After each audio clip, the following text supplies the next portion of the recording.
The first on our manifesto, we look at what we have suffered. We, the people of Ambazonia, submit and affirm the following as factual, evident, and indisputable.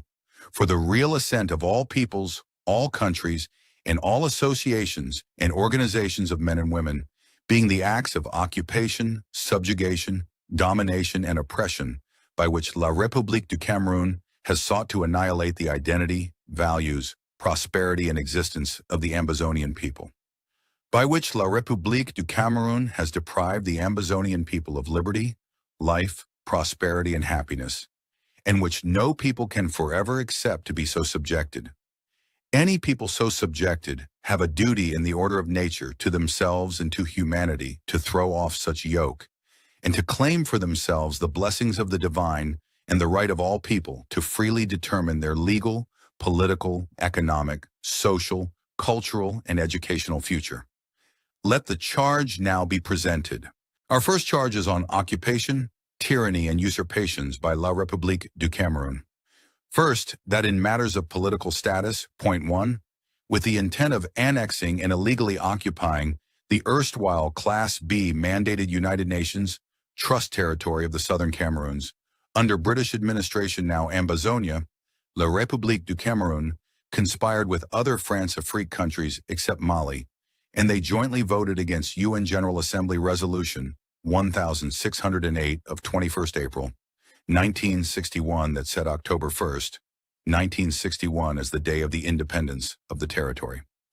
Point 2. The aspiration of the Ambazonian people was for their independence and sovereignty. The United Nations failed to respect the aspiration of our people and violated the fundamental right of all peoples to sovereignty, as affirmed in UN General Assembly Resolution 1514 of December 1960 by not including the option of the people of Ambazonia attaining independence by emergence as a sovereign state in the plebiscite of 11 February 1961. The United Nations, however, required in operative paragraph 5 of UN General Assembly Resolution 1608 that before the independence of Ambazonia and its prospective association with La République du Cameroun, the UK, which was the administering authority, the government of the Southern Cameroons and La République du Cameroun should meet, agree upon, and declare the terms and policies of association, the Union Treaty. With the Fumban Conference of 17 to 21 July 1961 and the Yaoundé Conference in 1961, failing to establish any duly executed, legally binding Union Treaty between La République du Cameroun and the erstwhile UN Trust territory of the Southern Cameroons, the government of Cameroon moved in its troop and illegally occupied Ambazonia in annexationist style on September 1961, without the consent of the Ambazonian people, duly ratified by their legitimate House of Assembly, Parliament. It must then be affirmed that Ambazonia is not a territory of La République du Cameroun. Point 3. The government of La République du Cameroun, faced with the collapse of the Fumban and the Yaoundé Union talks in 1961, crafted a constitution without the consent of the legitimate and internationally recognized government of Southern Cameroons, or Kirnanoa, which it styled the Federal Constitution, that was adopted only by the Parliament of La République du Cameroun and never approved by the Southern Cameroon's House of Assembly. La République du Cameroun, upon its illegal occupation of Ambazonia, imposed this constitution upon the Ambazonian people without approval by the legitimate Ambazonian Parliament. That country then instrumentalized the imposed constitution, amended and abolished it with crookery as it willed, and adopted other similar annexationist ordinances to progressively accomplish its scheme of the full annexation and illegal occupation of the Ambazonia territory. Point 4.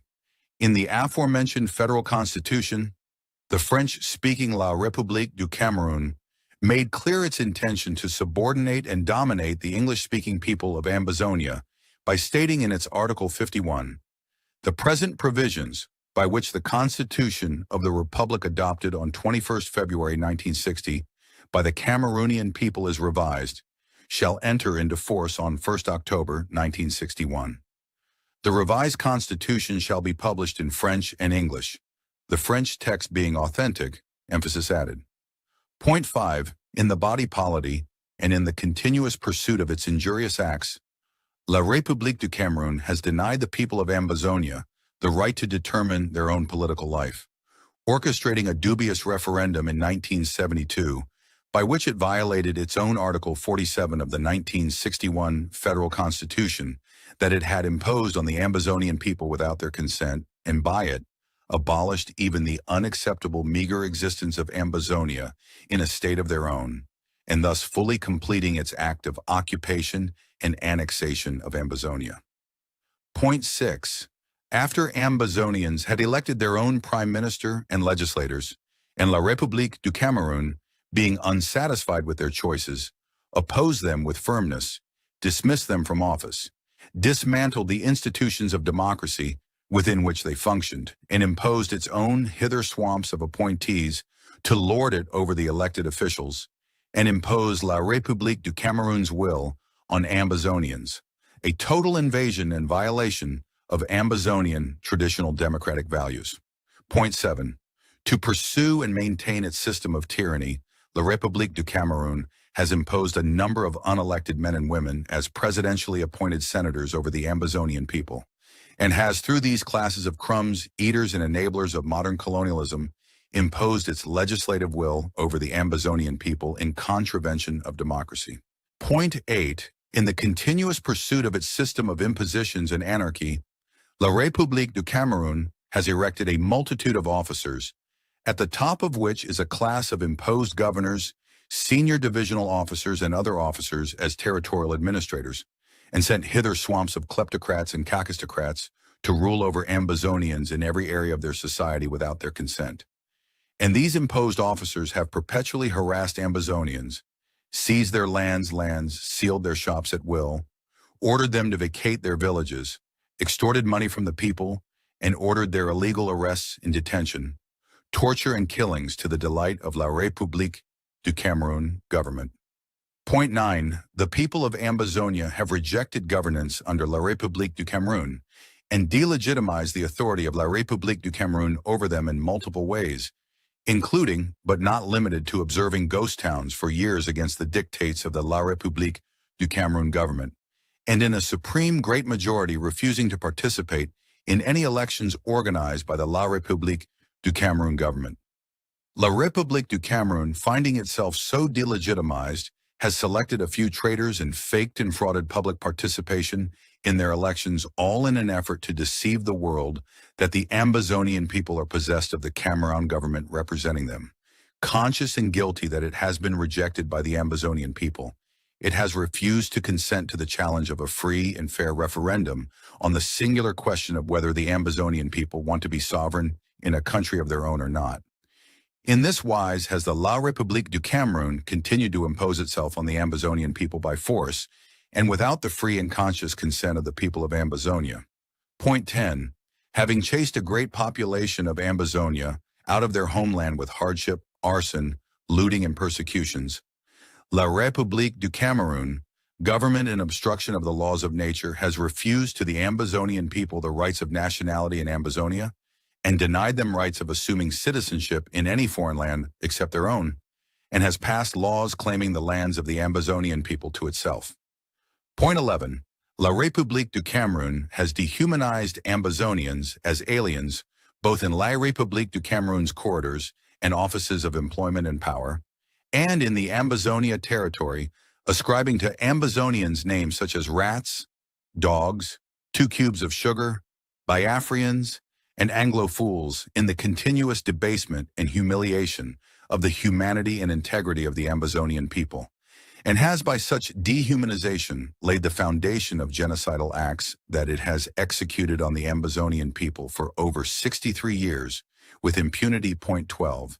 Having covenanted itself to pacts without the consent of the people of Ambazonia, La République du Cameroun has conspired with its acolytes to subject Ambazonia to a jurisdiction foreign to our Constitution, the Southern Cameroon's Order in Council, and unacknowledged by our laws and norms, giving its assent to their acts of political subjugation, environmental degradation, social fractionation, cultural assimilation, willful underdevelopment, substandard education, and looting of our natural resources without commensurate benefit to the Ambazonian people. Point 13.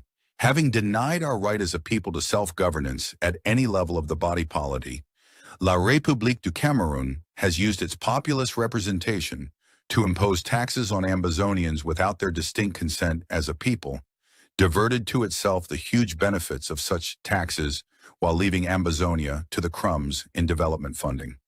Secondly, that in matters of law and justice, firstly, La République du Cameroun, having invaded and occupied the Ambazonia territory in September 1961, and after dissolving all executive and legislative institutions of Ambazonia in the manner of tyrants, has violated the territorial integrity of Ambazonia, has scorned and violated the laws of all people of the world, including, but not limited to, the right to self-determination enshrined in the Charter of the United Nations.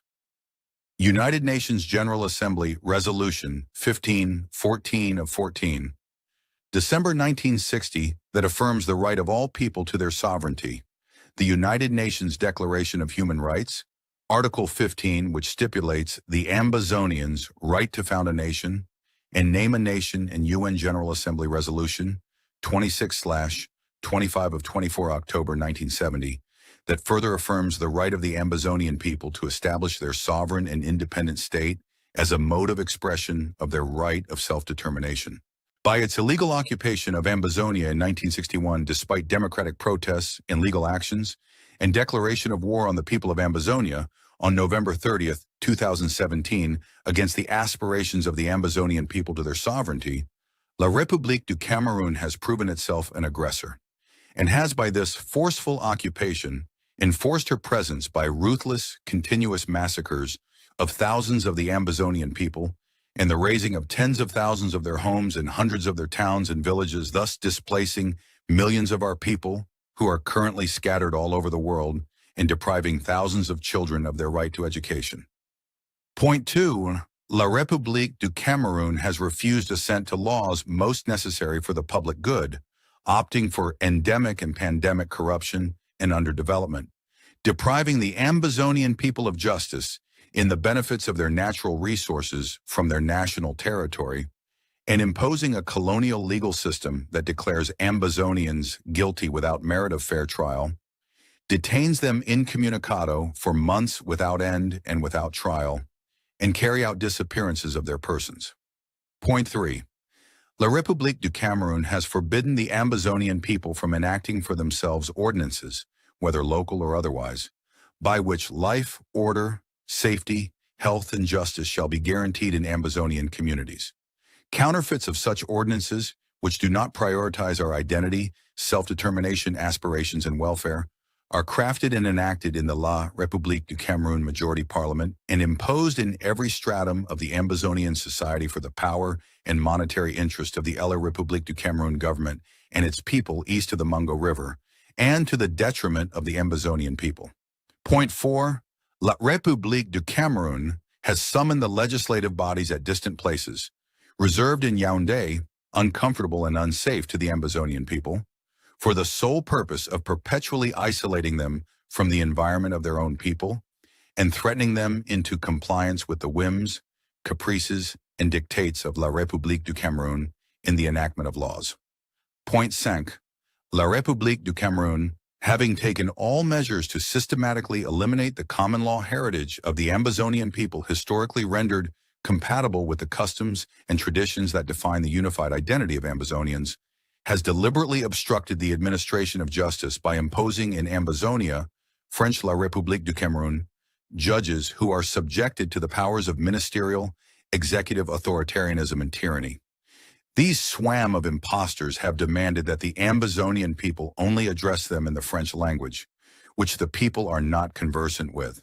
In these acts have the courtrooms of justice become avenues of colonial impositions and the denial of justice. Point 6. La République du Cameroun has made judges dependent on the will of the Cameroonian executive in Yaoundé alone for their choice and tenure of their offices, their judgments, and the payment of their salaries, imposing such judges who scorn our language and common law system in the courts in Ambazonia, thus depriving the Ambazonian people the right to democratically determine the administration of justice in their own nation. Point 7. Having rejected the voice of Ambazonians as a people in the administration of justice and affirmed the path of authoritarianism and perpetual supreme miscarriage of justice against all human rights of the Ambazonian people through an imposed magistracy, La République du Cameroun deprives the Ambazonian people the benefit of trial by jury in all its imposed courts, contrary to the norms and culture that have characterized the Ambazonian communities for centuries. Point 8. Having imposed itself through its tyranny and military barbarism, La République du Cameroun transports civilian Ambazonians out of the Ambazonian homeland, where they can have psychosocial support, and tries them for cooked-up charges in its military tribunals in faraway Yaoundé in a language alien to the people. Despite all demands by the international courts such as the African Commission on Human and People's Rights and the United Nations Commission on Human Rights, that La République du Cameroun cease and desist from such practice. Point 9. Even when Ambazonians individually or collectively seek justice from international jurisdictions, La République du Cameroun refused to abide by their rulings and denies paying compensation for damages accrued to the victims or set them free as required by law. Point 6.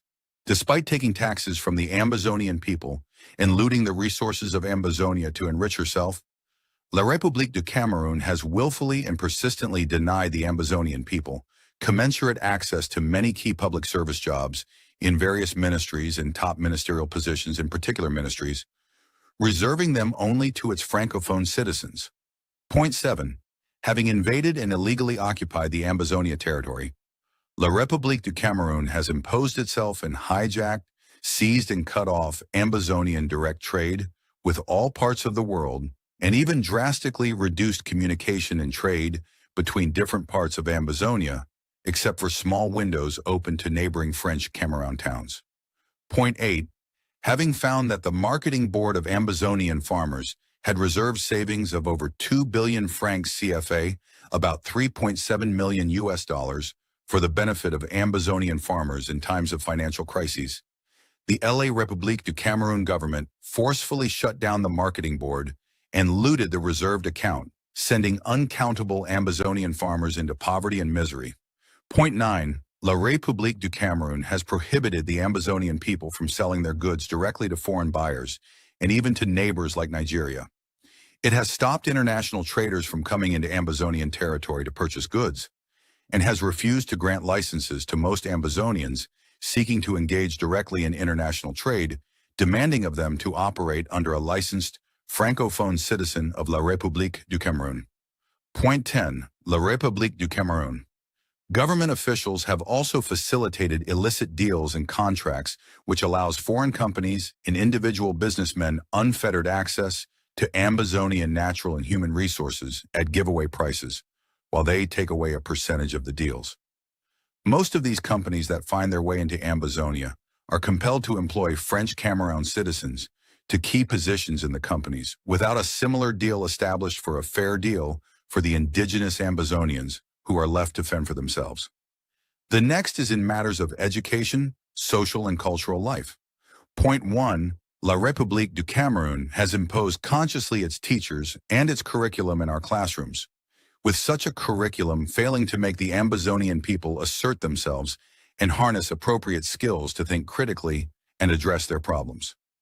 By this imposed curriculum, she seeks to teach historical falsehoods to our children in order to assimilate them into La République du Cameroun's way of life, built on its distinct colonial history, while denying them innovation in technological advancement and making them less suited for the global modern era and job market.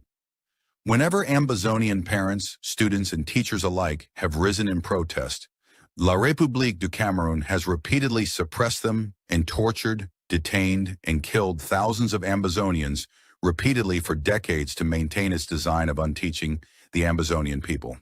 Point 2. La République du Cameroun has dismantled the Ambazonian Anglo-Saxon educational system by imposing curriculum content, examinations, and certificates hitherto unknown that do little to develop and make the Ambazonian students assert themselves. In addition, they are forcing into Ambazonian schools teachers who teach in languages unknown to the Ambazonian students, thereby imposing a corrupt, centralized system of education contrary to the decentralized model of the Ambazonian people. Point 3. La République du Cameroun has dismantled and deprived Ambazonian schools of high-value science, entrepreneurship, arts and technology courses. It has transferred valuable technology equipment from Ambazonia to set up schools in its own territory.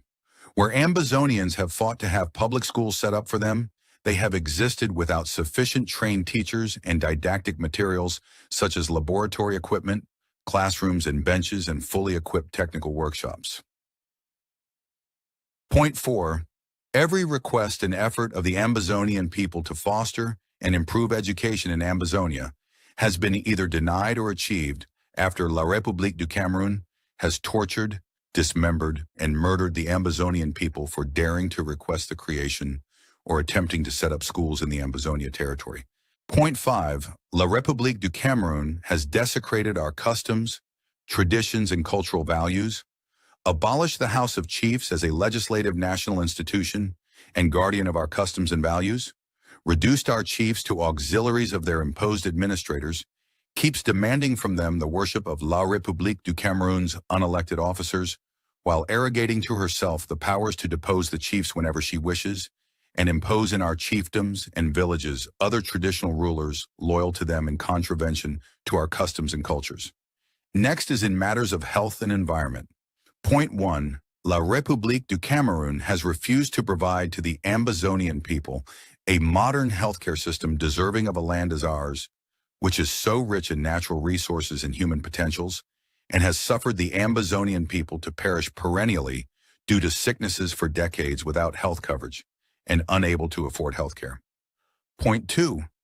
La République du Cameroun has demolished sustainable development infrastructure in Ambazonian towns and villages, and has refused systematically to provide for planned towns and cities with safe, efficient, and multimodal transportation networks, clean water, parks and recreational facilities, housing, and environmentally sound sewage and garbage disposal systems by consciously eliminating or meagerly allocating in its budget very minimal investments in these basic necessities of healthcare in the Ambazonian territory. Point 3. La République du Cameroun has banned Doctors Without Borders from operating in Ambazonia, burnt down healthcare facilities in Ambazonia, and killed health personnel in order to deprive the Ambazonian people of healthcare. She has further extracted patients from hospital beds and intensive care units and killed them in hospital premises or disappeared them or taken them into custody without provision of alternative healthcare, thus leading to their speedy demise. Point 4. La République du Cameroun has intentionally maimed thousands of Ambazonians by the hands and guns of La République du Cameroun's military personnel, who have also raped thousands of Ambazonian girls and women to render the Ambazonian people handicapped, traumatized, and forever unhealthy. Point 5. French Cameroun state officials have issued edicts raising false alarms about the spread of contagious diseases in Ambazonia, like monkeypox and COVID-19, and La République du Cameroun. Government refused to endorse the unanimously accepted UN Security Council Global Ceasefire Resolution 2052 of 2020 to fight against COVID-19 with the aim of allowing medication and palliatives to reach war zones in affected populations like those in Ambazonia.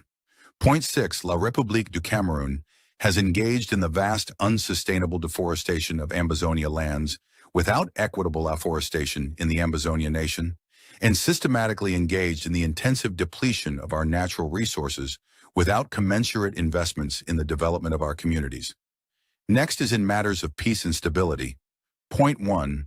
Having abolished the People's Police in Ambazonia, known as the Mobile Wing, La République du Cameroun has imposed a set of rapists, extortionists, and corrupt officers in the name of police and gendarme, who have extorted trillions of US dollars from our people in various corrupt practices, especially illegal checkpoints set up for this purpose for 63 years and running.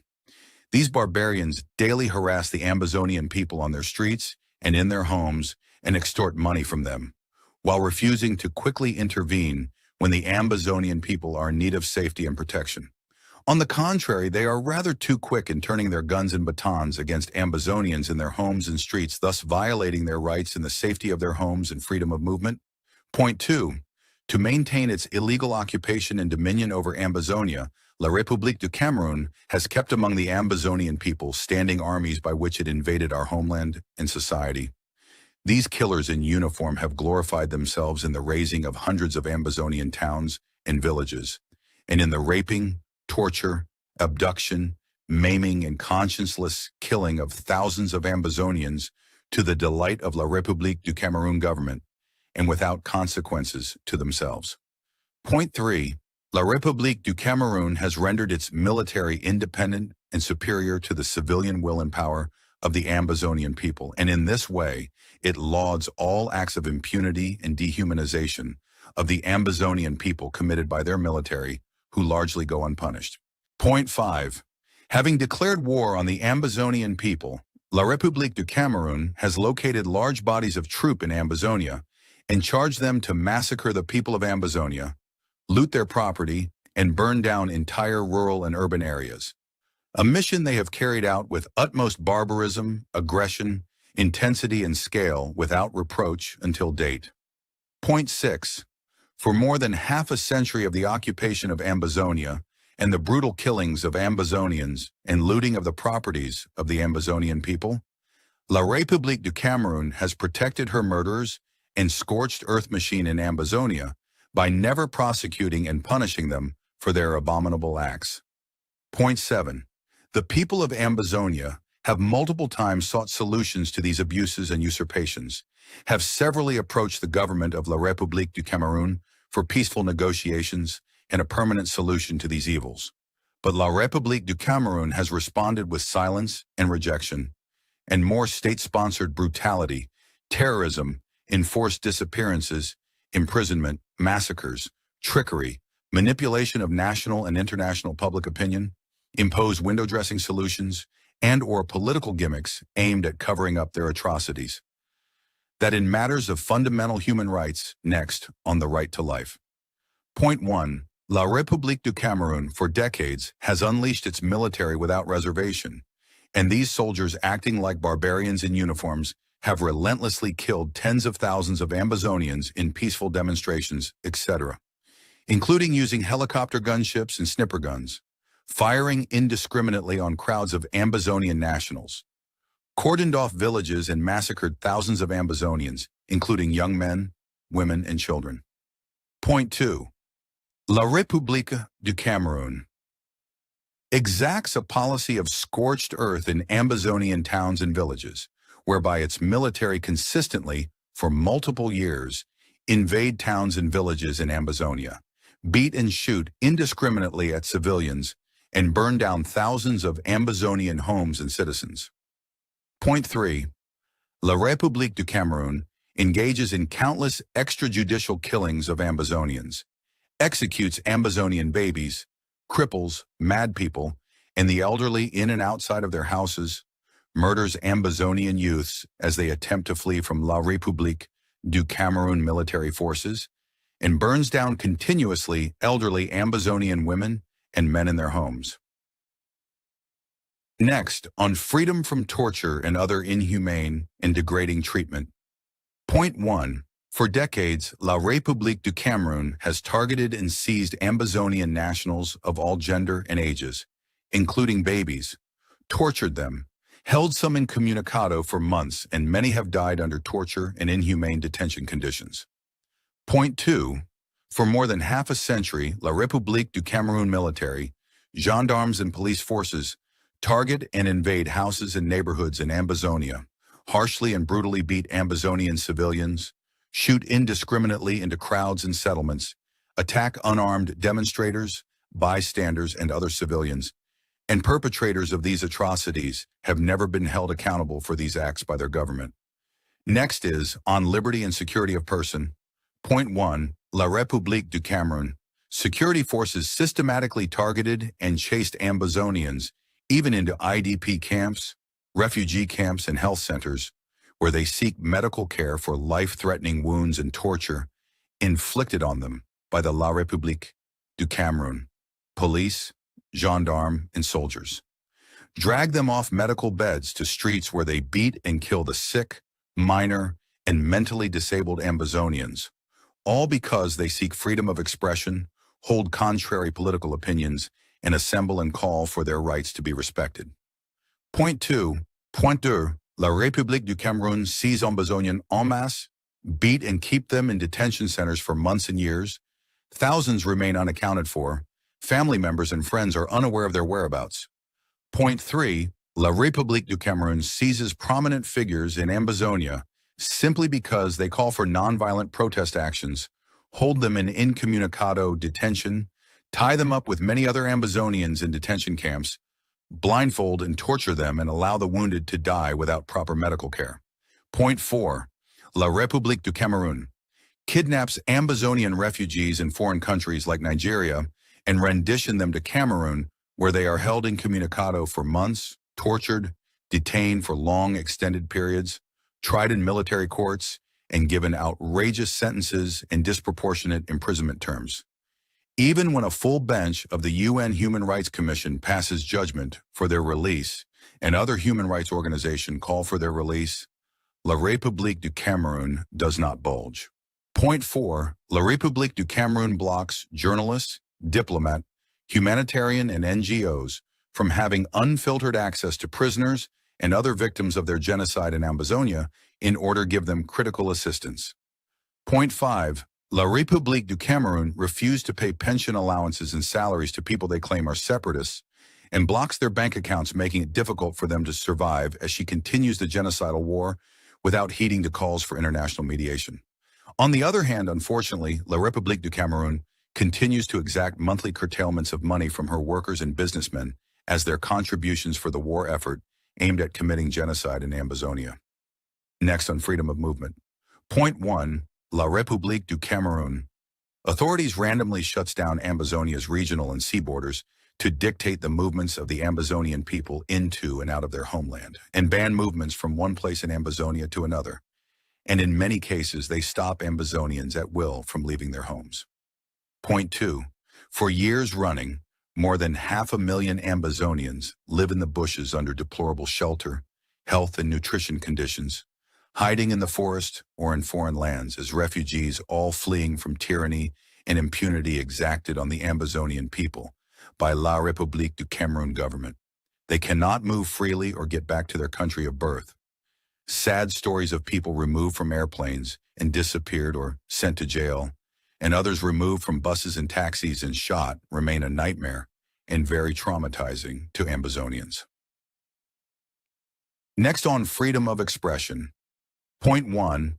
La République du Cameroun blocks radio and television signals, internet services, and electricity supply repeatedly throughout the Ambazonia nation, sometimes for months continuously, to collectively deprive the Ambazonian people of their freedom of expression on different issues over various media platforms.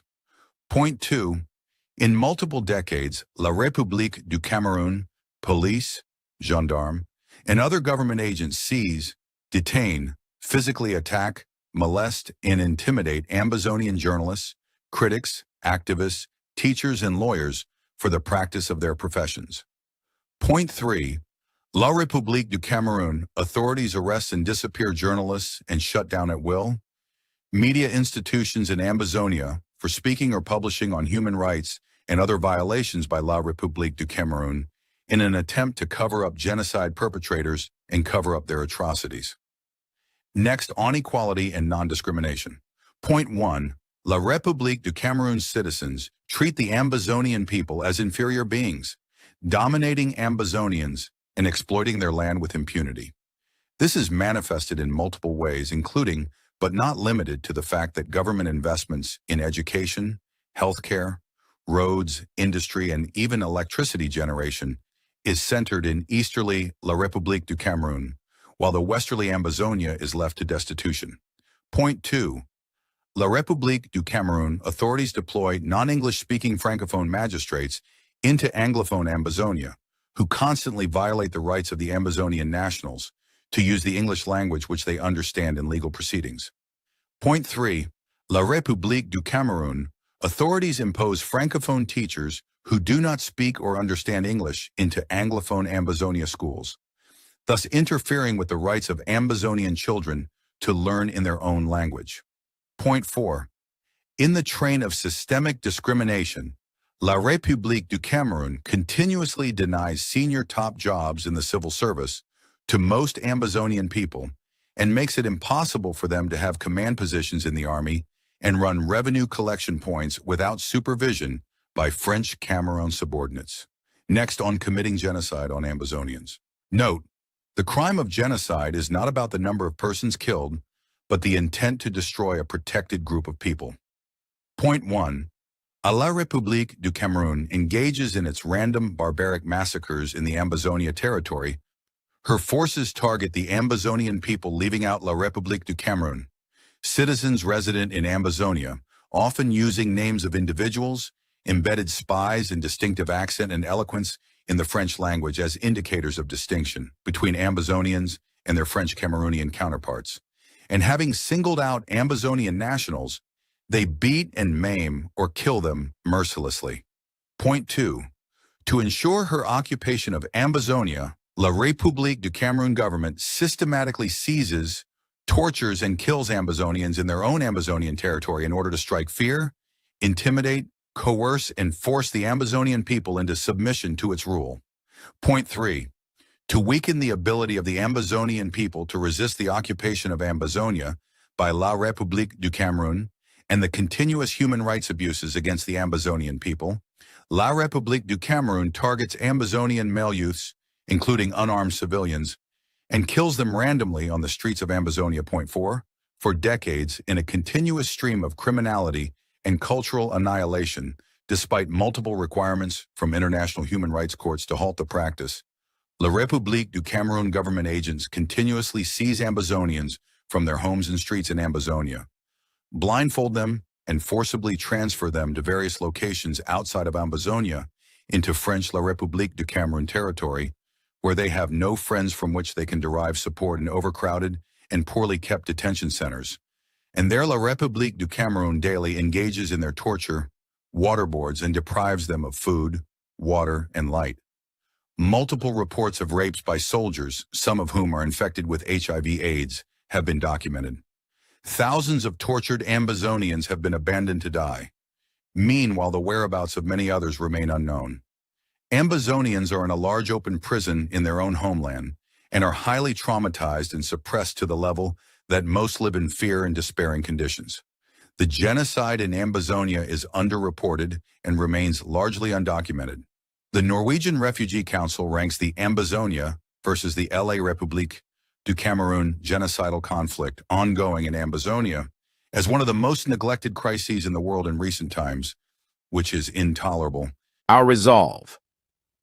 We, the people of Ambazonia, in consideration of the aforementioned tyranny and usurpations, these being the consequences and a reflection of lack of self-determination of, by and for the Ambazonian people, have determined it imperative to evoke for ourselves the powers entitled to us by natural, human, and divine laws, the inviolable and inalienable right of all peoples to self-determination, and now submit to all men and women, all peoples of the world, that the exercise of this right is merited, and by it is the Ambazonia liberation struggle legalized and justified.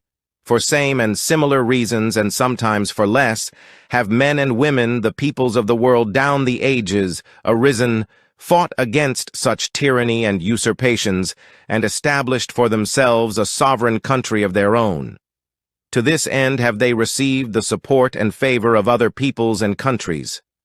In these existential realities to which Ambazonia has been subjugated, La République du Cameroun has shown itself to seek the death and annihilation of the Ambazonian people, to consistently deprive Ambazonians of all liberties, and to deny health, education, life, prosperity, peace, and happiness to the Ambazonian nation. If these acts were rare or discontinuous, one could excuse them as the occasional limitations of any government.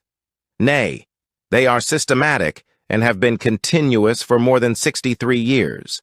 La République du Cameroun has persistently carried them out with impunity with the intention of maintaining its domination of the Ambazonian people and the occupation of their land for purposes of the exploitation of her resources. And when a government that so acts evidently enjoys no imperative consent from the people, then Ambazonians have the right to abolish it and to establish a new government for themselves, laying down its principles and values, setting forth its powers, duties, and responsibilities, defining its limits and mode of operation, as they shall deem appropriate to guarantee their safety and peaceful existence, their liberties and the order of justice, the representation of their free will, and their pursuit of prosperity and happiness in their sovereign state. Except an organization, an institution, a people, a nation, a state or a country, be sadistic and barbaric. It shall take no delight in the sufferings and death of Ambazonians. It shall choose and uphold the right path of Ambazonians to break loose of these chains and to live freely as a sovereign country, conscious that injustice anywhere is injustice everywhere. These tyranny and usurpations are not the fundamental problem. They are only the expressions of a problem. These barbarisms that no one should bear are all possible because the people of Ambazonia do not live in a sovereign country of their own, where they define their lives and manage their own affairs by themselves. Their only definitive and sustainable solution, therefore, is the total freedom of the Ambazonian homeland from occupation and domination by La République du Cameroun through, and by the establishment of the sovereign Ambazonia country once and for all. This brings us to the end of Part 1 of this manifesto.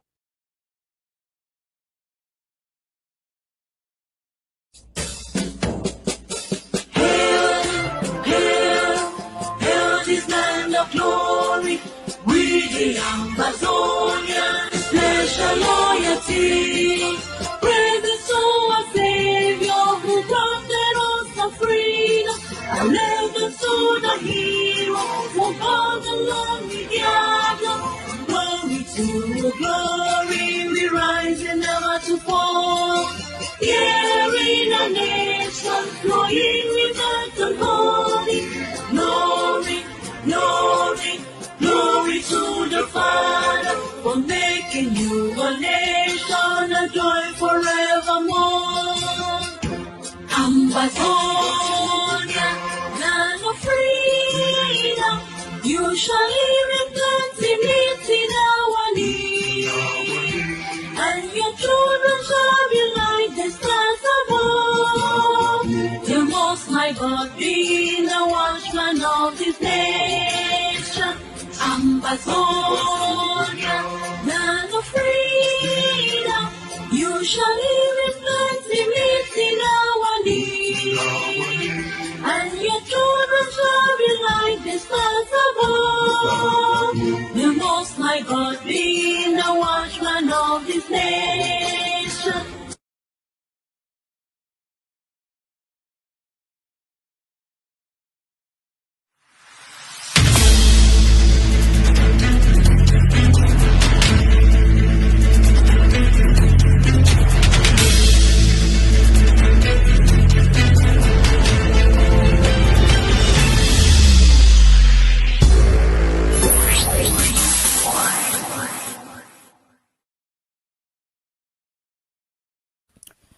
This is the Ambazonia Independent Manifesto, brought to you by the Ambazonian Governing Council.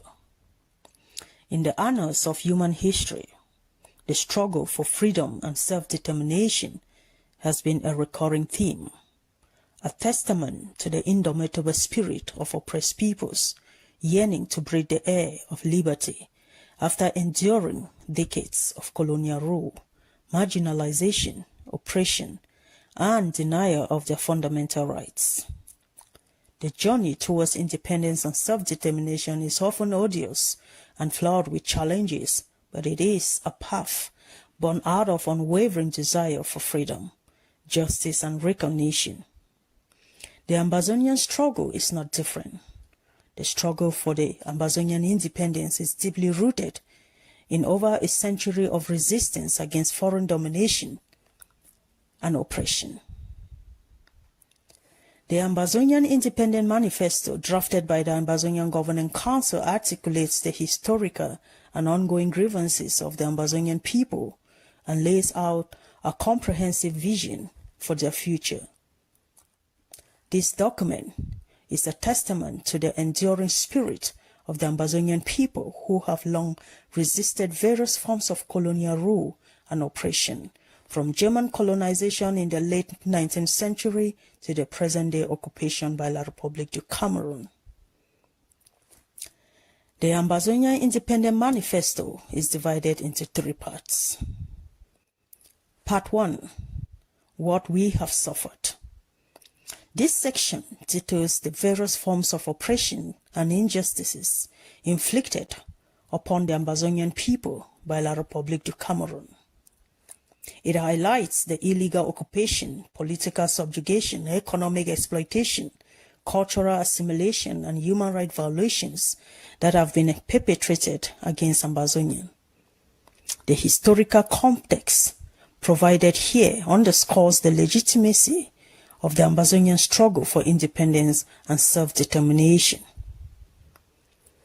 Part 2, Our Right to Life, Liberty, and Happiness.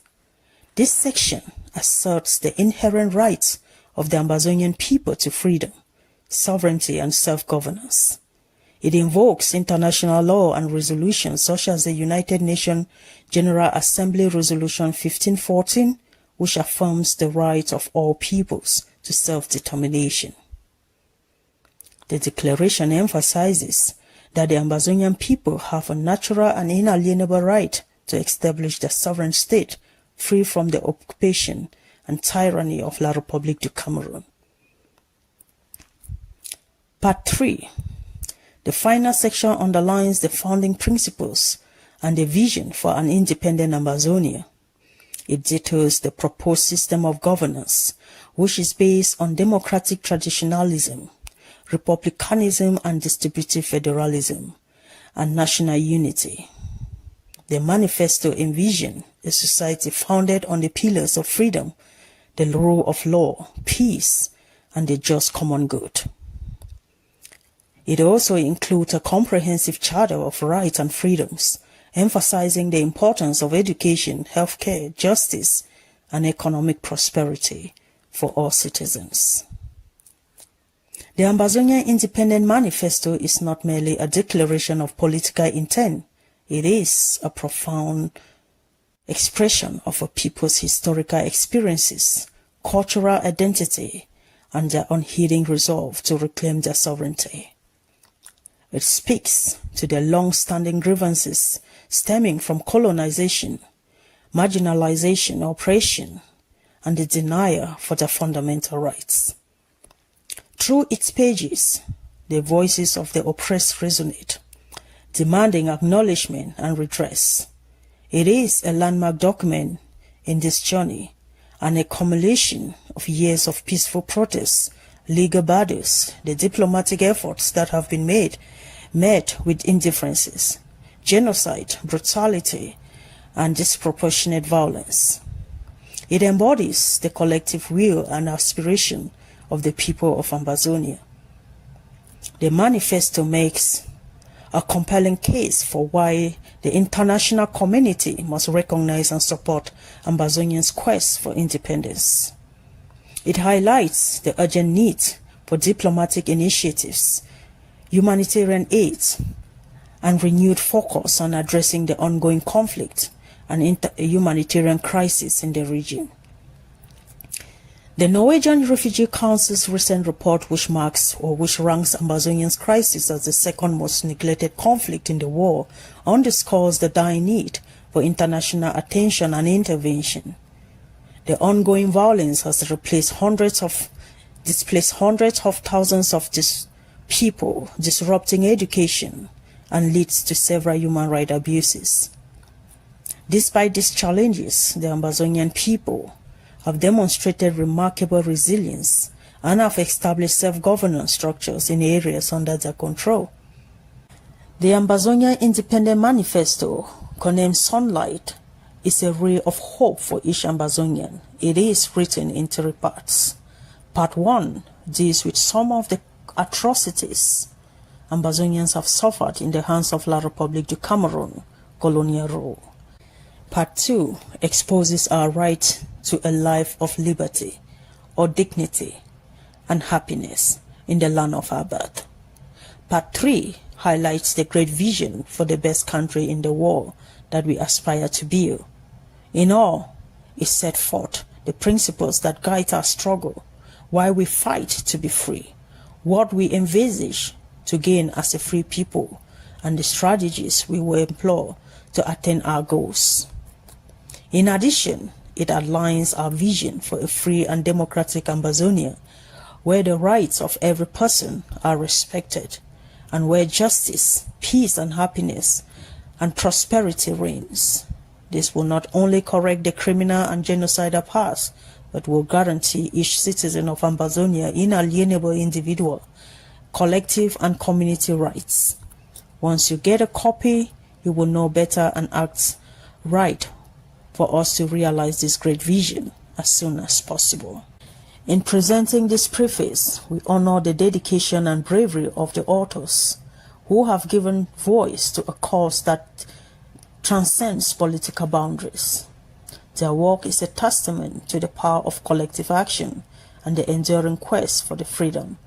It is our hope that this manifesto will inspire solidarity, provoke thoughtful discourse, and galvanize support for the Ambazonian struggle, ultimately leading to the realization of their long-cherished dream of independence. The Ambazonia Independent Manifesto is therefore a clarion call to all Ambazonians at home and in the diaspora to unite or at least collaborate in the historical struggle. It is a call to action, a call to perseverance, and a call to triumph over tyranny.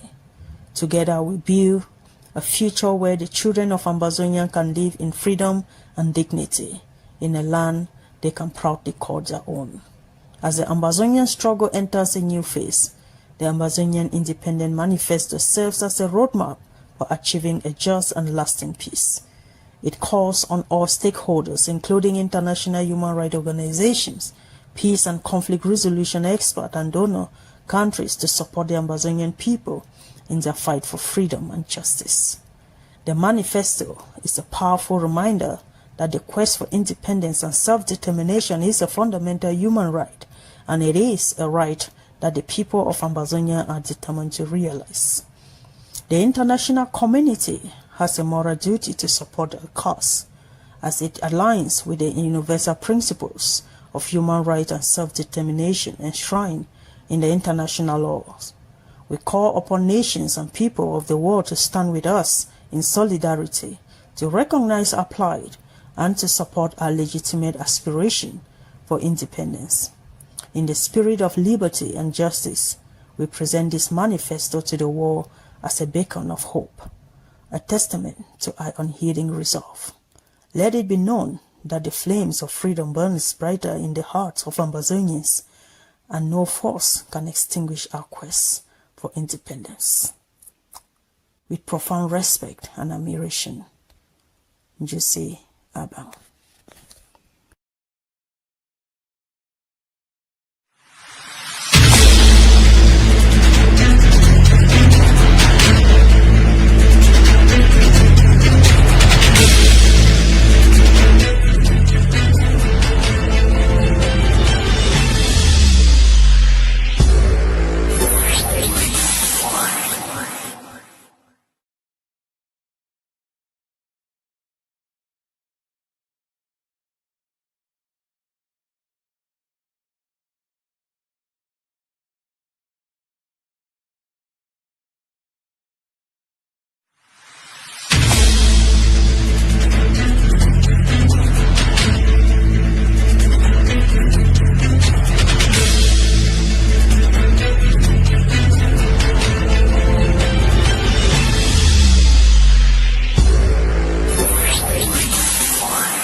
This is the Ambazonia Independent Manifesto, brought to you by the Ambazonian Governing Council.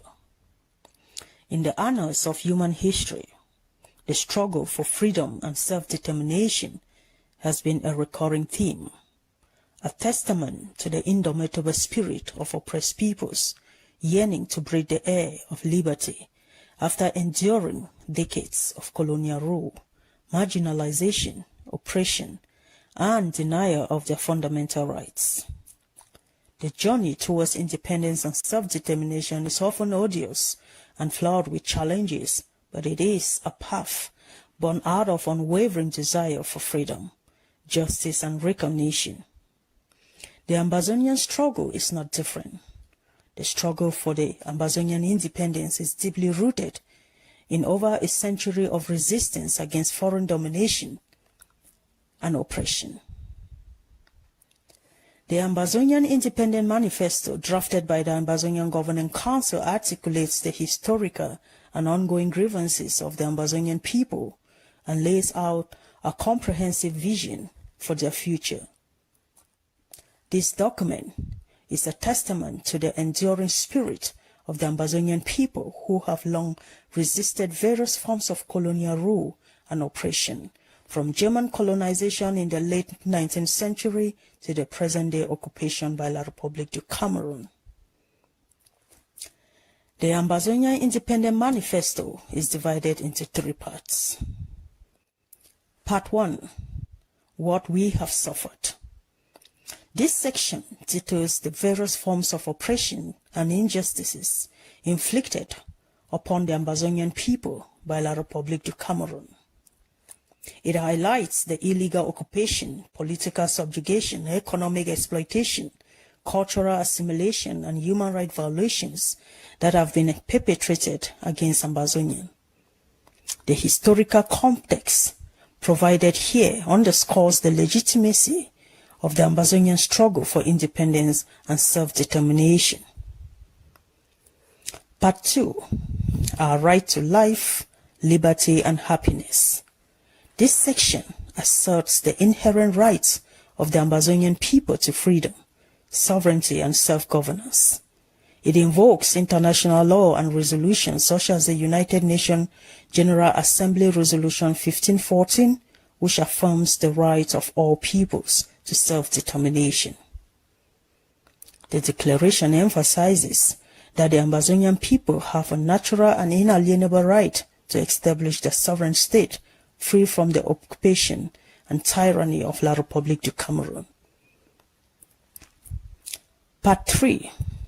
The final section underlines the founding principles and the vision for an independent Ambazonia.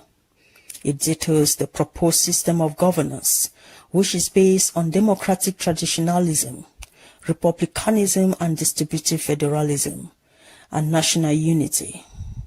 The manifesto envisions a society founded on the pillars of freedom, the rule of law, peace, and the just common good. It also includes a comprehensive charter of rights and freedoms, emphasizing the importance of education, healthcare, justice, and economic prosperity for all citizens. The Ambazonian Independent Manifesto is not merely a declaration of political intent. It is a profound expression of a people's historical experiences, cultural identity, and their unheeding resolve to reclaim their sovereignty. It speaks to the long-standing grievances stemming from colonization, marginalization, oppression, and the denial for their fundamental rights. Through its pages, the voices of the oppressed resonate, demanding acknowledgement and redress. It is a landmark document in this journey and a culmination of years of peaceful protests, legal battles, the diplomatic efforts that have been met with indifferences, genocide, brutality, and disproportionate violence. It embodies the collective will and aspiration of the people of Ambazonia. The manifesto makes a compelling case for why the international community must recognize and support Ambazonians' quest for independence.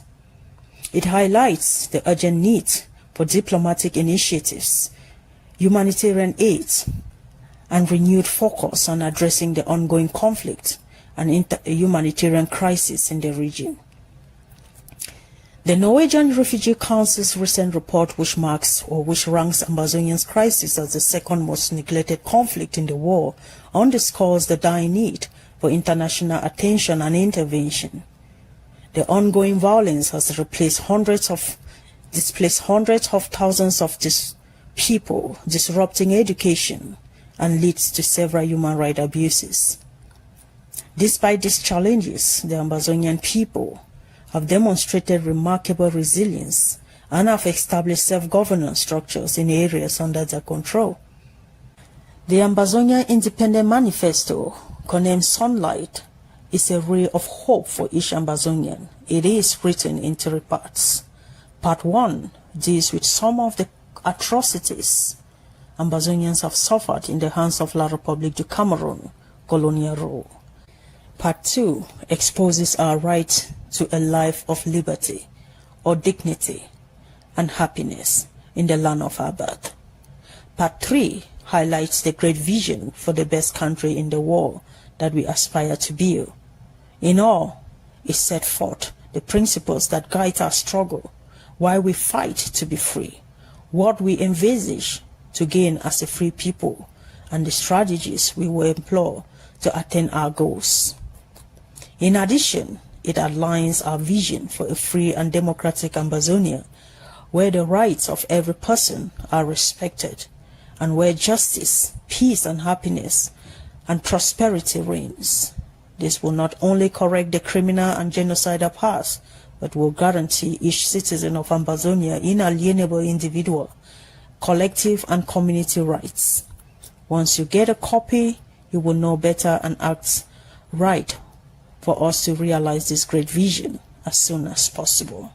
In presenting this preface, we honor the dedication and bravery of the authors who have given voice to a cause that transcends political boundaries. Their work is a testament to the power of collective action and the enduring quest for the freedom.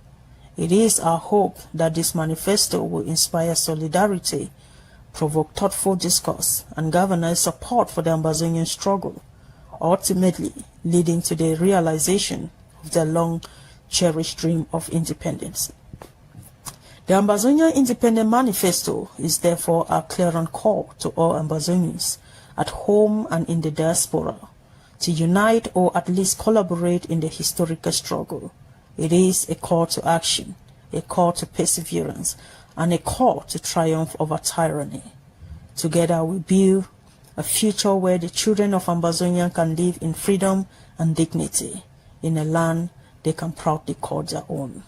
As the Ambazonian struggle enters a new phase, the Ambazonian Independent Manifesto serves as a roadmap for achieving a just and lasting peace.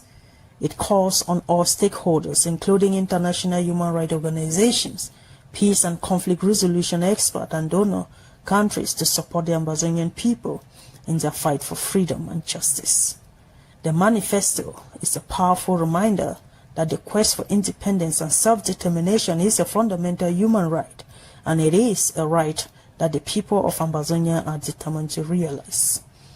The international community has a moral duty to support the cause, as it aligns with the universal principles of human rights and self-determination enshrined in the international laws. We call upon nations and people of the world to stand with us in solidarity, to recognize our plight, and to support our legitimate aspiration for independence. In the spirit of liberty and justice, we present this manifesto to the world as a beacon of hope, a testament to our unheeding resolve. Let it be known that the flames of freedom burns brighter in the hearts of Ambazonians, and no force can extinguish our quest for independence. With profound respect and admiration, Jose Abang.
Ladies and gentlemen, dear viewers of ACN TV all across the world, dear lovers of Ambazonia, you're welcome to this panel discussion, Economy and Finance of the New Ambazonia. Gentlemen, you are all welcome. For years, the conversation regarding Ambazonia has been dominated by the struggle for political identity, rights, and self-determination. We have discussed the politics of freedom tirelessly, but history teaches us a brutal lesson. Political independence without economic sovereignty is a house built on sand. With the Ambazonian Independence Manifesto, we are shifting the battle, we are shifting the narrative. We are moving from historic rhetoric to reality. I have in front of me the Ambazonian Independence Manifesto, in which enshrines the Ambazonian Economic Blueprint, AEBP. This is not just a wish list, it is a proposed 20 years horizon for the Ambazonian people. It attempts to answer the hard question, when the dust settles with currency, which currency will be in our pockets? Which currency will be in your pockets? How do we move from subsistence farming to food self-sufficiency? How do we rebuild infrastructure across every oblast? From the coast of the savannah to the shores of our land in Ambazonia. This document outlines 10 strategic pillars, a new microeconomic framework, and a vision for social justice. But paper acts, however well written, do not build bridges and they do not feed families. Execution does. This is a comprehensive blueprint covering every form of monopoly to regional development. As the host, my goal is to wave a narrative that moves from philosophical vision to the hard economic mechanics, and finally to execution and governance. I have a few targeted questions to the panelists to ensure a dynamic discussion. Here are the panelists. We have Ambazonia finance economic expert, Mr. Emmanuel Sapel, who will focus on viability, data, currency, and physical discipline. You are welcome, sir. We equally have with us a leadership visionary, a leadership strategist who will focus on leadership, human capital, governance, and social cohesion. To dissect this blueprint, we didn't just want any chair kind of leaders. We wanted architects. We have the financial expert to test it if the numbers add up. And we have the strategic leadership experts to tell us how to govern this transition without corruption eating it up alive. Our goal here today is simple. We are going to stress test this blueprint. We are going to ask uncomfortable questions, because if this is the roadmap to the future, we need to know if the road is paved. Dear die-hearted patriots of Ambazonia, gentlemen and gentlemen, you are welcome to this program. Dear viewers of ACN TV and other media platforms, this is your program. This is your program. grab a cup of mbu, grab a cup of palm wine, grab a cup of sha, grab a cup of nkang, or a glass of wine, wherever, and enjoy the program with me, your humble servant, Reverend John, the chairperson of the Ambazonia Manifesto Launch Commission. Thank you so much. I'll then usher in our honorable guest for this program, this economic blueprint for today, as I've earlier given you their expertise, our leadership strategists, and our finance and economic expert. I will start with our financial expert, the brain behind the economic blueprint. He will give us a synopsis of the Ambazonia blueprint, and then we will kickstart. Welcome, Mr. Emmanuel, to the show. Welcome to the Ambazonia blueprint presentation. Thank you. The floor is yours, sir. Thank you very much, host and chairman. It is quite a pleasure and an honor to be in the presence of such luminaries, and I feel equally in debt to join you all on this platform as we introduce the economic blueprint that is part of the Ambazonian Independent Manifesto.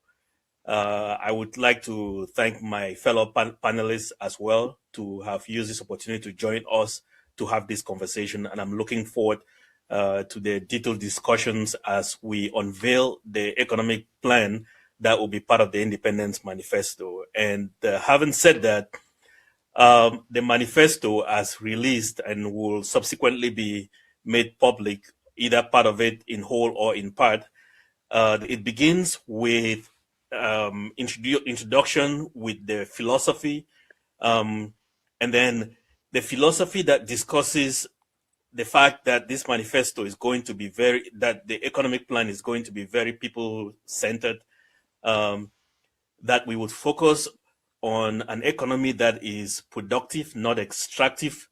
It will be decentralized. It will be private sector driven and public interest regulated. And then equally, we are thinking about the environment and regionally integration. Now, the plan goes on to talk about the second part section of the plan talks about what will anchor the economy. And these elements of the anchor of the economy, there were 10 of them that we identify, being the currency and the monetary policy. The plan talks about the fiscal policy. And then we go on to talk about the industrialization and the manufacturing capacity of the nation, the natural resources and governing principles, human capital development. The plan will further elaborate on the infrastructure and connectivity of the various states, entrepreneurship development. The plan focuses equally, another pillar of it, which we equally talked about, was the trade, regional, global integration. And then gender equality will be fostered with a lot of regard and emphasis towards getting women participation in the economy. Obviously, in this day and age, you cannot talk about anything without the involvement of the climate. And finally, the 10th pillar of the plan will be the engagement of the diaspora. Now, the plan moves on to the execution phase, where it goes on to the details. It identifies the various individual regions of the state and how each of the focus will be for every state within the economic of Ambazonia. And then finally, it identified the various resources and looking at a balanced development for the entire state and region as a whole.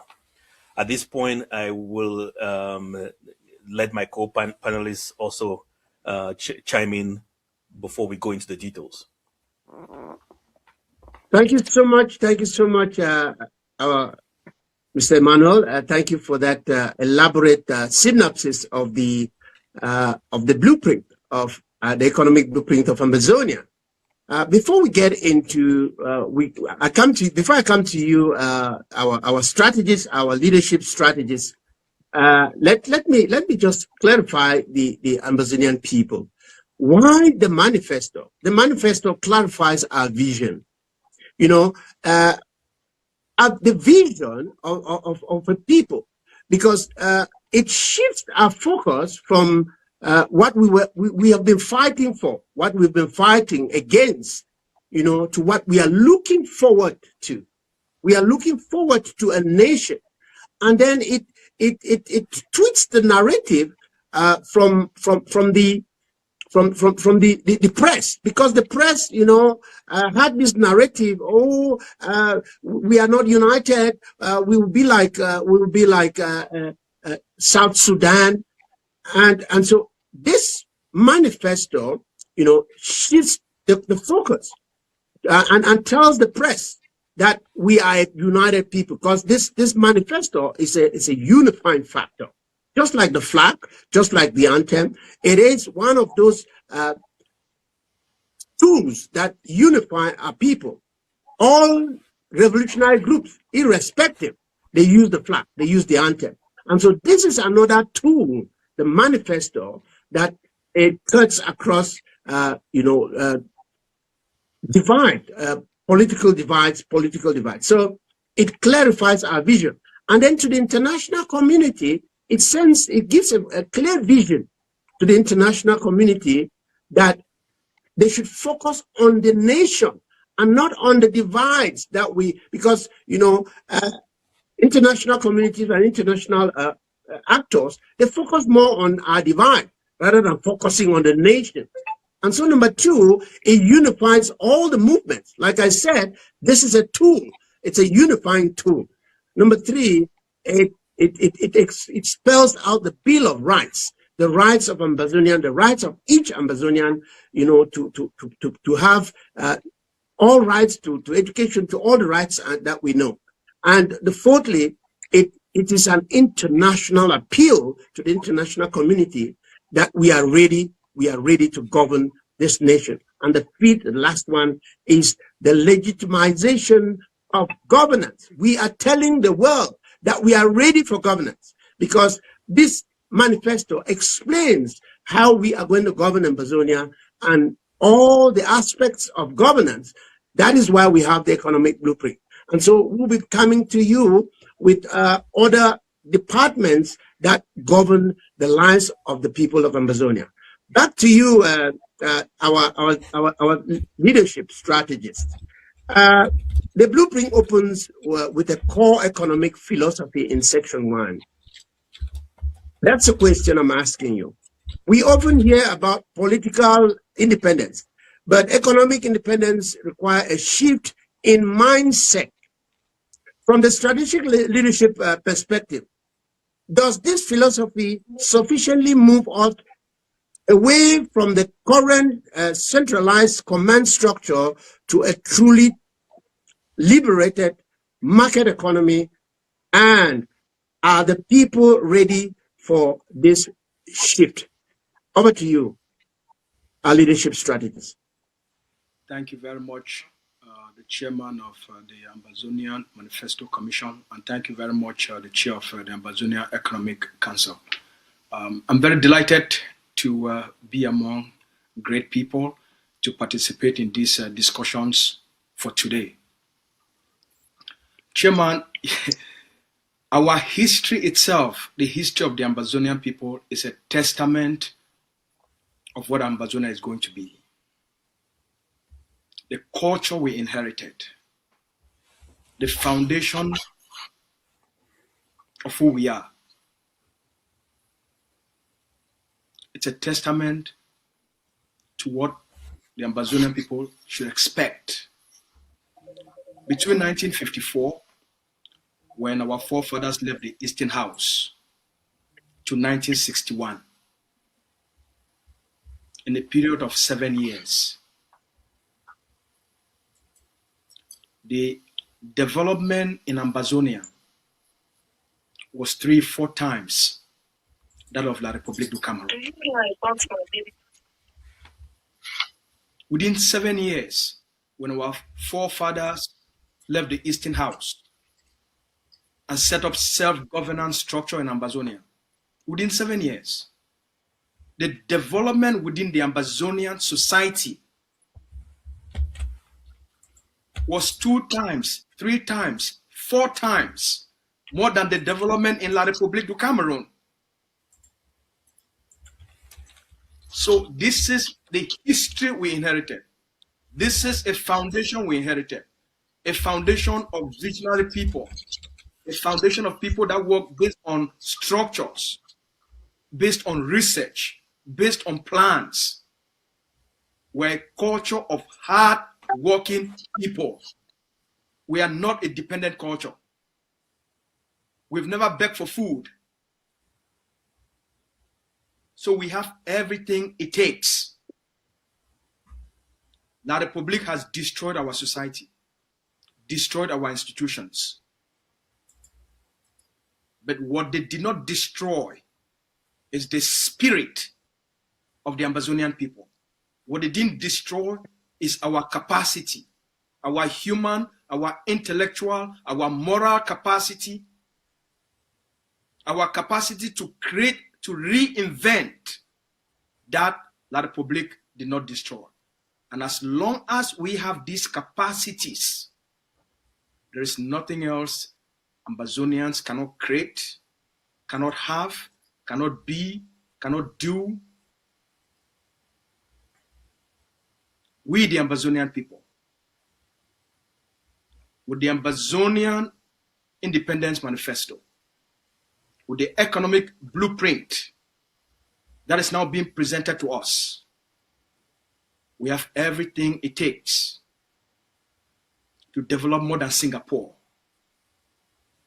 In our economic blueprint, the security of our people, the stabilization phase within the first 2 years will focus on the protection of the Ambazonian people, the policing of the Ambazonian people, the stabilization of Ambazonian society. Progress, development, investments follow stability. Where there is no stability, there's no investment. Nobody make investments in chaotic environment, in insecure environments. So part of our economic plan, you cannot develop a society where people don't feel safe. So part of that is that the Ambazonia Governing Council, based on our manifesto, based on the economic blueprint, we will start by keeping the Ambazonian people, the Ambazonian state, the Ambazonian communities, Ambazonian towns, Ambazonian cities safe. Peace, security, and stability. The intelligence system that will make sure our policing are proactive, gather intelligence, make sure they disrupt before anything else. Once we have this infrastructure, the security infrastructure lays the foundation of a great state, because development always follows stability. Before any other economic plan, we start with keeping the Ambazonian people safe. Once we do that, we move to the state of building Ambazonian institutions, the governance institutions, taxation institutions, the institutions for revenue collection, the institutions to implement this vision, to implement our economic policies, to implement our social policy, educational policy, foreign policies, the policies of governance. I look forward to a very constructive, a very interesting, a very passionate conversation. Let me just give those that are watching, let me just give you a forecast. Based on the economic model that the Economic Council has presented, the growth within the first 2 years of independence will be between 3 to 4% in our GDP. Think about it. Within 2 years of Ambazonian independence, the economic growth in terms of GDP will be between 3 to 4%. within the first 5 years, Ambazonia will leave La Republique in the dust.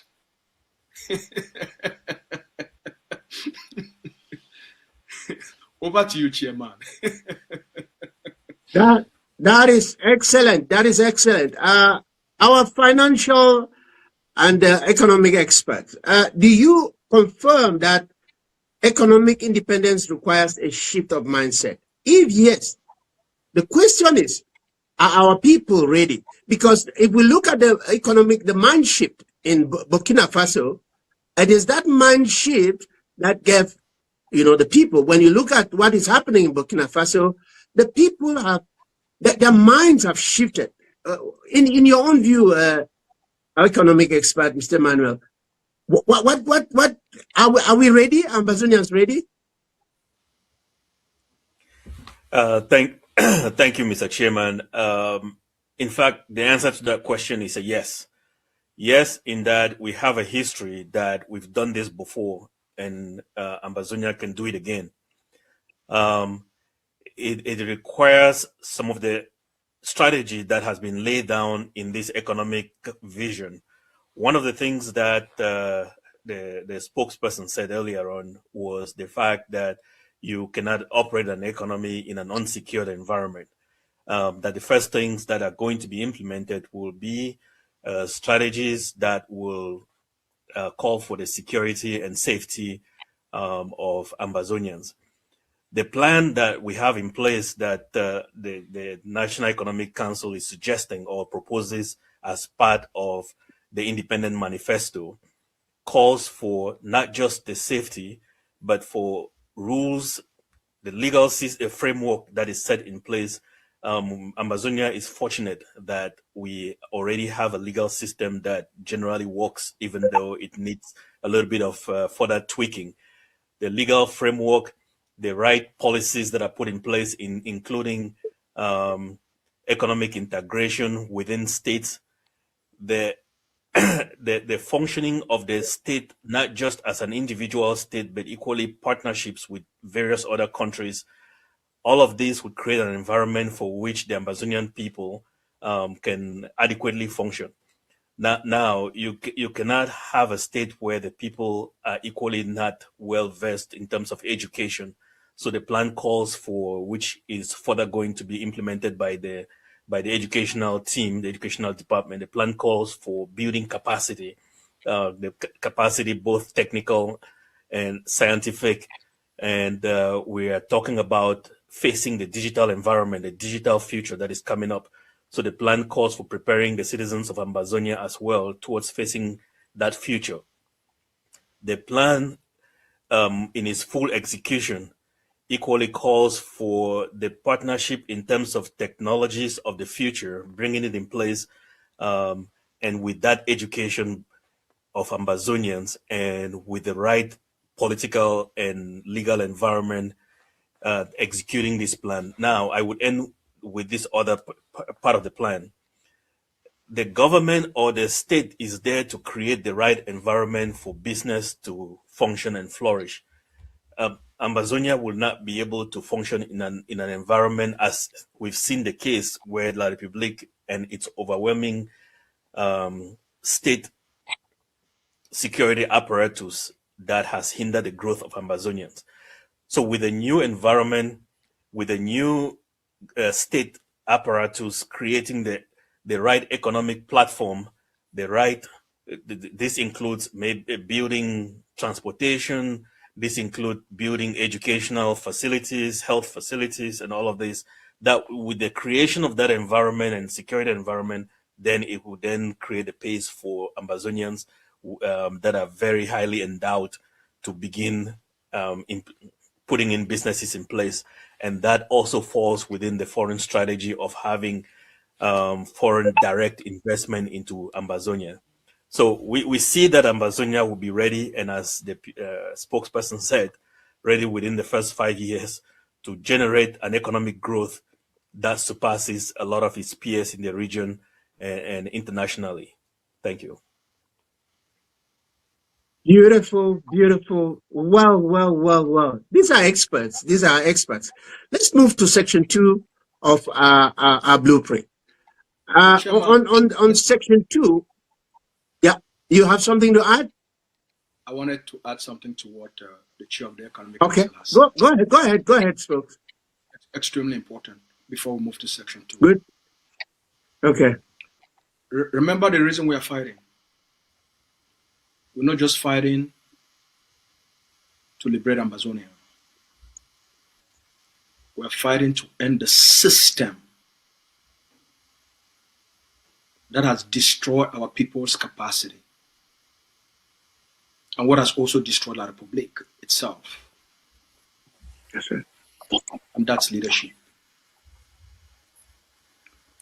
The liberation struggle has taught the Ambazonian people the importance of effective, committed leadership.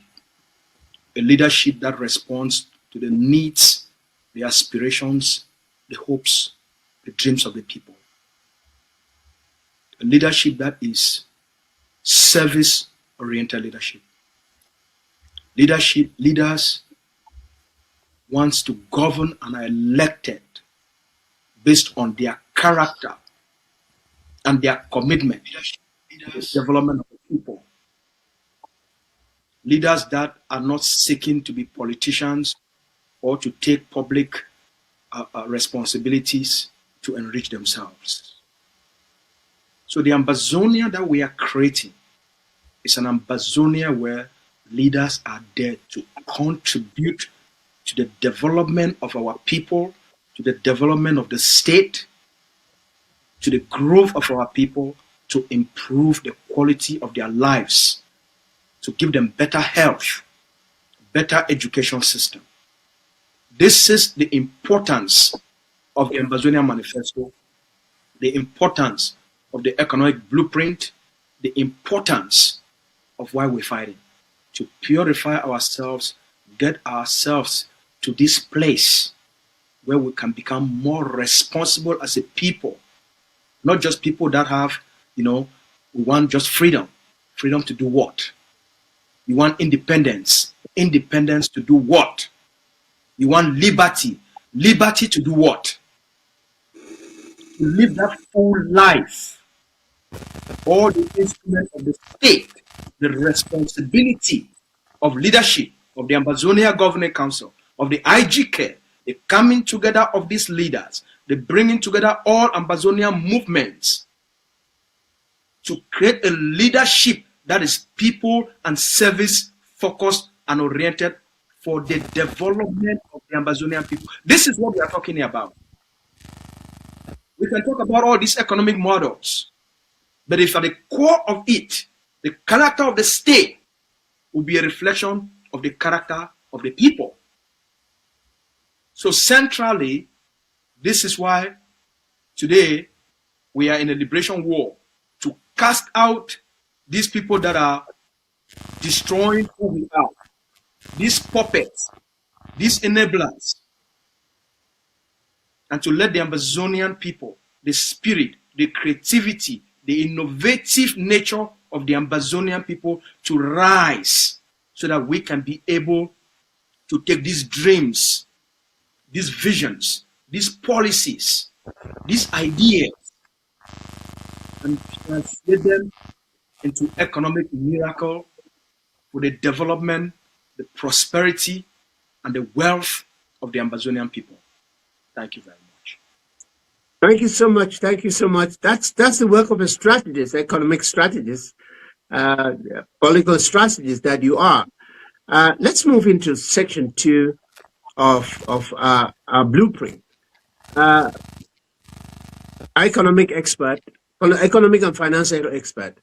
This is directed to you. Section 2 on the macro economic framework outlines the creation of a new currency and a monetary policy. This is arguably the most dangerous phase for many new entities, new nations. What are the specific safeguards in this blueprint to prevent hyperinflation or currency collapse in the first 5 years that you made allusion to just a while ago? And how do we gain international trust for a new Ambazonia currency? Over to you, Mr. Manuel. That is a good question, host. The economy cannot generally function without necessarily making reference to the politics. But the politics, generally, it's open for discussions and debate in the formulation of the right framework to allow the economy to function. So that would be open for discussion. Now, what this plan envisages is an economic system in which it calls for the partition of the Ambazonian state into 4 different regions.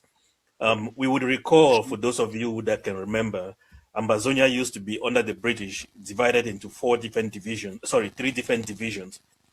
You had the Bamenda division, you had the Kumba division, and finally you had the Manfe division. As you all know, Manfe was a very, as an economic capital. There was a lot of economic activities that were happening around the Manfe division.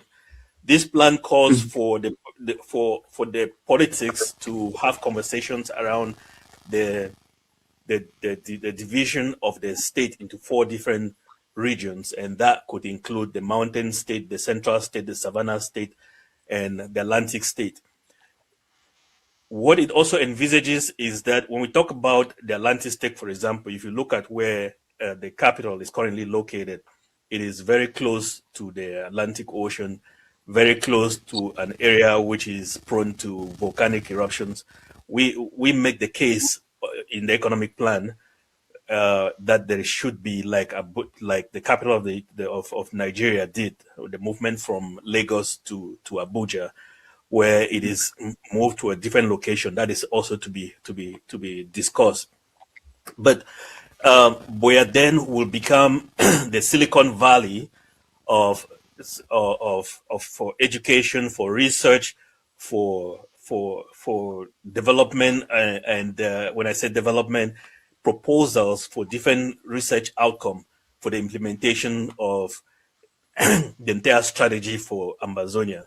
We envisage a situation where Bamenda, under the Savannah state, would then become the financial capital of the state. We envisage a situation, we can talk about the details when I say financial capital, where the stock exchange will be located, where banking, investment, almost like Hong Kong. When you look at the way that China is also carved out, if you look at the province of Shenzhen, that is where a lot of the technical knowledge, technology, and new digital proposals come out. So we envisage that. Just like Johannesburg. Johannesburg, thank you. We envisage that would be the situation with Boya. And then coming down to Limbe and down to Kumba, we envisage with this economic plan that we would have what we might call the economic capital of the state. It is attached due to several other economic benefits. It is attached to the Atlantic Ocean. It is easy for shipping. It has the right climate. It has the right infrastructure that can be implemented for that. And then moving towards Mbengwi. So what we look at after that division, in order not to take time to go into the execution phase of this plan, we look at balanced development. And going back to your question, we envisage a country where each and every individual, anchored properly, will have the right and with the right environment, has the proper tools in order to do business. And if it is properly supported by the politics, then we would have the right atmosphere for which even foreign direct investment, foreign investors, and other foreign governments can look into doing business with Ambazonia. I hope that it's addressing your question. Great. My strategies. How do we gain international trust for our new Ambazonian currency? How do we gain international trust, to support the new Ambazonian currency we started something already. We are working on something already. We have our Amber coin. We have all of that which is in place. We have the Amber already. The Amber is already being resounded in the corridors and so on. So let the Ambazonian people know, how are we going to gain trust with the new Ambazonian currency. Yeah, sorry, I forgot to connect the dots on that. Let me let the chair of the Economic Council respond to that question. In 2017, I think in 2017 or 2018, the chair of the Economic Council drove almost 9 hours in the middle of winter and came through the Canadian borders, and we had an interview about Amber coin. I remember that conversation vividly. So we have these things that have already been designed years and years ago. The basis of Ambazonia economy and finance, whether it's digital economy or physical economy, those structures have been worked on. The political recognition of Ambazonia will be the springboard where you see these ideas you've been talking about. You see these ideas now flourish. So we've had that discussion, but let me leave the expert to talk about it, and then I will chime in with the kind of leadership that is compelling and attractive enough to be able to attract the international community to want to do business with what we have. And we have a lot to offer. So the question is coming. That question is coming. Yes, it's coming, my leader. Yes. Take it over, my financial expert. Very good question. I'm sorry, in trying to connect the dots, I missed my train of thought. So you asked a very good question, and I want to thank I'm surprised that the spokesman still remembers this. In the middle of winter, we also went to Niagara Falls, and it was very cold. I still have those pictures. I'm so glad he was very available enough and very hospitable to host me. And at the time, initially, we had not even met before. We made calls, and then I drove over there, met him. He was very generous and very gracious. Thank you for that. So initially at Independence, we envisaged. Yes, let me highlight the question again. In the first 5 years, how do we prevent hyperinflation and currency collapse? And how do we gain international trust with the new currency? Go ahead. Thank you. So at Independence, at the first 1 to 5 years, we envisage a situation, a possibility, because currently Ambazonians use the CFA franc. So we envisage a situation where they would continue to use that CFA franc. Now, a lot of Ambazonians have been trading with our brothers across the river state in Biafra. And over there is equally the use of the Naira. So a discussion would be in play as to which of these currencies that we can temporarily continue to do business in. A lot of the activities that we do in Ambazonia can possibly work on the Naira. The reason for which it can work on the Naira is because we have the same, very similar economy. If we take, for example, with the CFA, activities of the economy that happen in Europe that use it, because the CFA is pegged to the euro, activities that happen within the eurozone tend to impact the CFA, and the CFA therefore impacts the way that we do business in Ambazonia. Meanwhile, we are not in the eurozone. So there is a potential that we would have to peg our currency. We would have to begin the use of the Naira first, because it's a currency that easily reflects our economic situation. And over time, but this might not be politically very sound, but over time we would work with that with the politics at the right time. But over time we would have to introduce the currency of Ambazonia but and through the Ambazonia Bank, central bank itself. Currently, like the spokesperson said, we have already developed a currency of Ambazonia. If I were prepared, I'll show you the template of it. Yes, I think that's the template of it that is on on the screen. So with the currency of Ambazonia already exists, and we have a digital form reflected by Amba coin that equally exists of that currency. So it'll be easy for us to manage the monetary policy of Ambazonia through the use of both the fiscal currency, the fiat currency, and the digital version of that currency. Because we are building a digital and a state, we would encourage the use of the digital currency, which is the backup version of the physical currency. What is equally going to happen is, because we envisage recently, if you see what happened in Iran, where there was a purchase of the Iranian currency and a sudden liquidation of the Iranian currency that created almost of a devaluation of the Iranian currency that caused the recent protests, but that which was politically motivated in order to avoid those situations.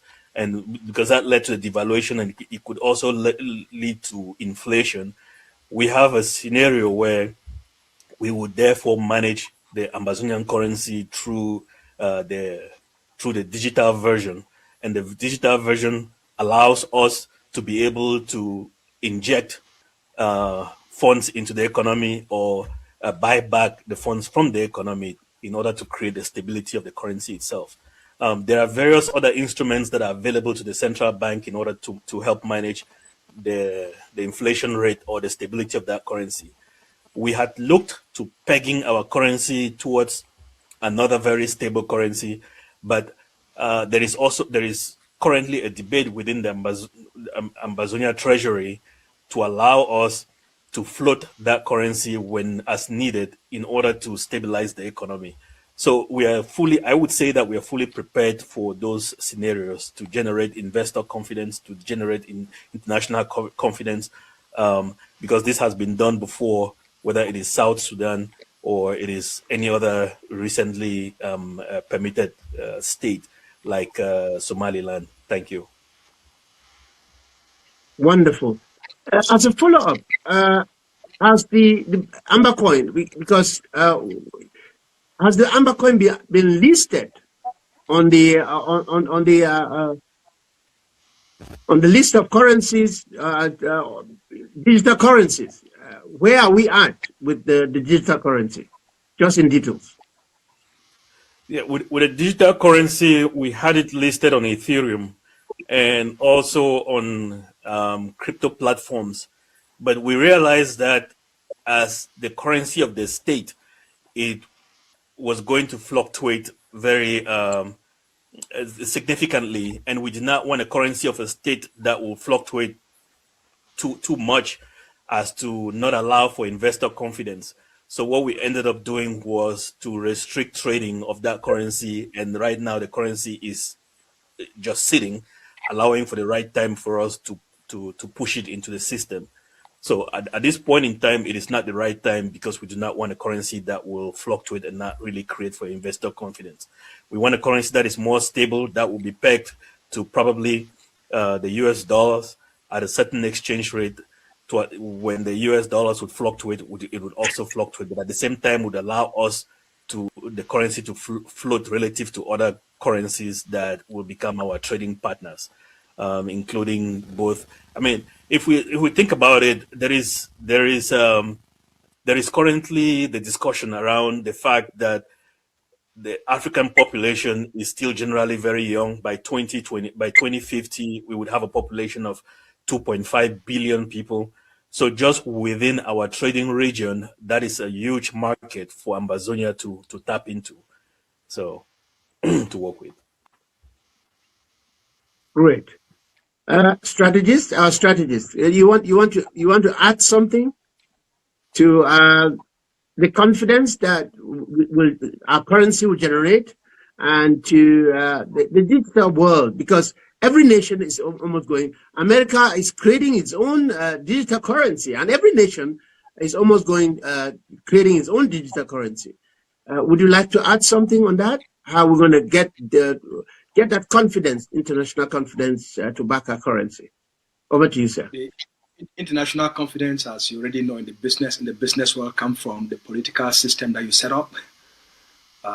That's the political system, the business climate that you set up. If the laws and the institutions, if you have a country that is highly corrupted, you have ineffective institutions where investors' confidence is very low, then obviously you will face such situations. Where if you create a situation where people trust the institutions, someone bringing $10 million from the United States know that if they invest their money in Ambazonia, they don't have to go through a series of rigid bureaucratic institutions where you're bringing in 10 million United States dollars, you have to pay bribe of 5 million for you to be able to, So by the time you invest the money, you already lost 50% of your capital. So the kind of system we will build is a corruption-free system, so that which create an environment that is very favorable to business, and we make the process of starting a business to be very streamlined, where within 2-3 hours somebody can be able to set up a company. Where right now you go to La Republique du Cameroon, sometimes you can go there and spend 2 to 3 months. You don't even have a business registered. So part of building that confidence is the type of business environment. First, a stable political environment, an attractive, conducive, peaceful, stable environment with sound institutions where getting a business to start, access to capital. Once you have those, you have the foundation set up. Now you create investors' confidence, as the chairman has already stated. So once we have this, the most important thing, chairman, it's not the idealistic principles. It's putting the building blocks of an effective state in place. This is what the manifesto is. This is what the economic blueprint is about. It's putting those key foundational structures in place. You have that, you create business confidence like none other. If you look at the CEMAG region, is there any state in CEMAG region that is stable? La Republique is not stable. Gabon is not. Congo is not. Equatorial Guinea is not. If you go up, Chad is not. Go on the other side to Nigeria and Biafra, they are not stable. So if you look at the overall environment, there is so much instability. This is why it's critical for Ambazonia to get it right. And that's why we have a blueprint. That's why we have an economic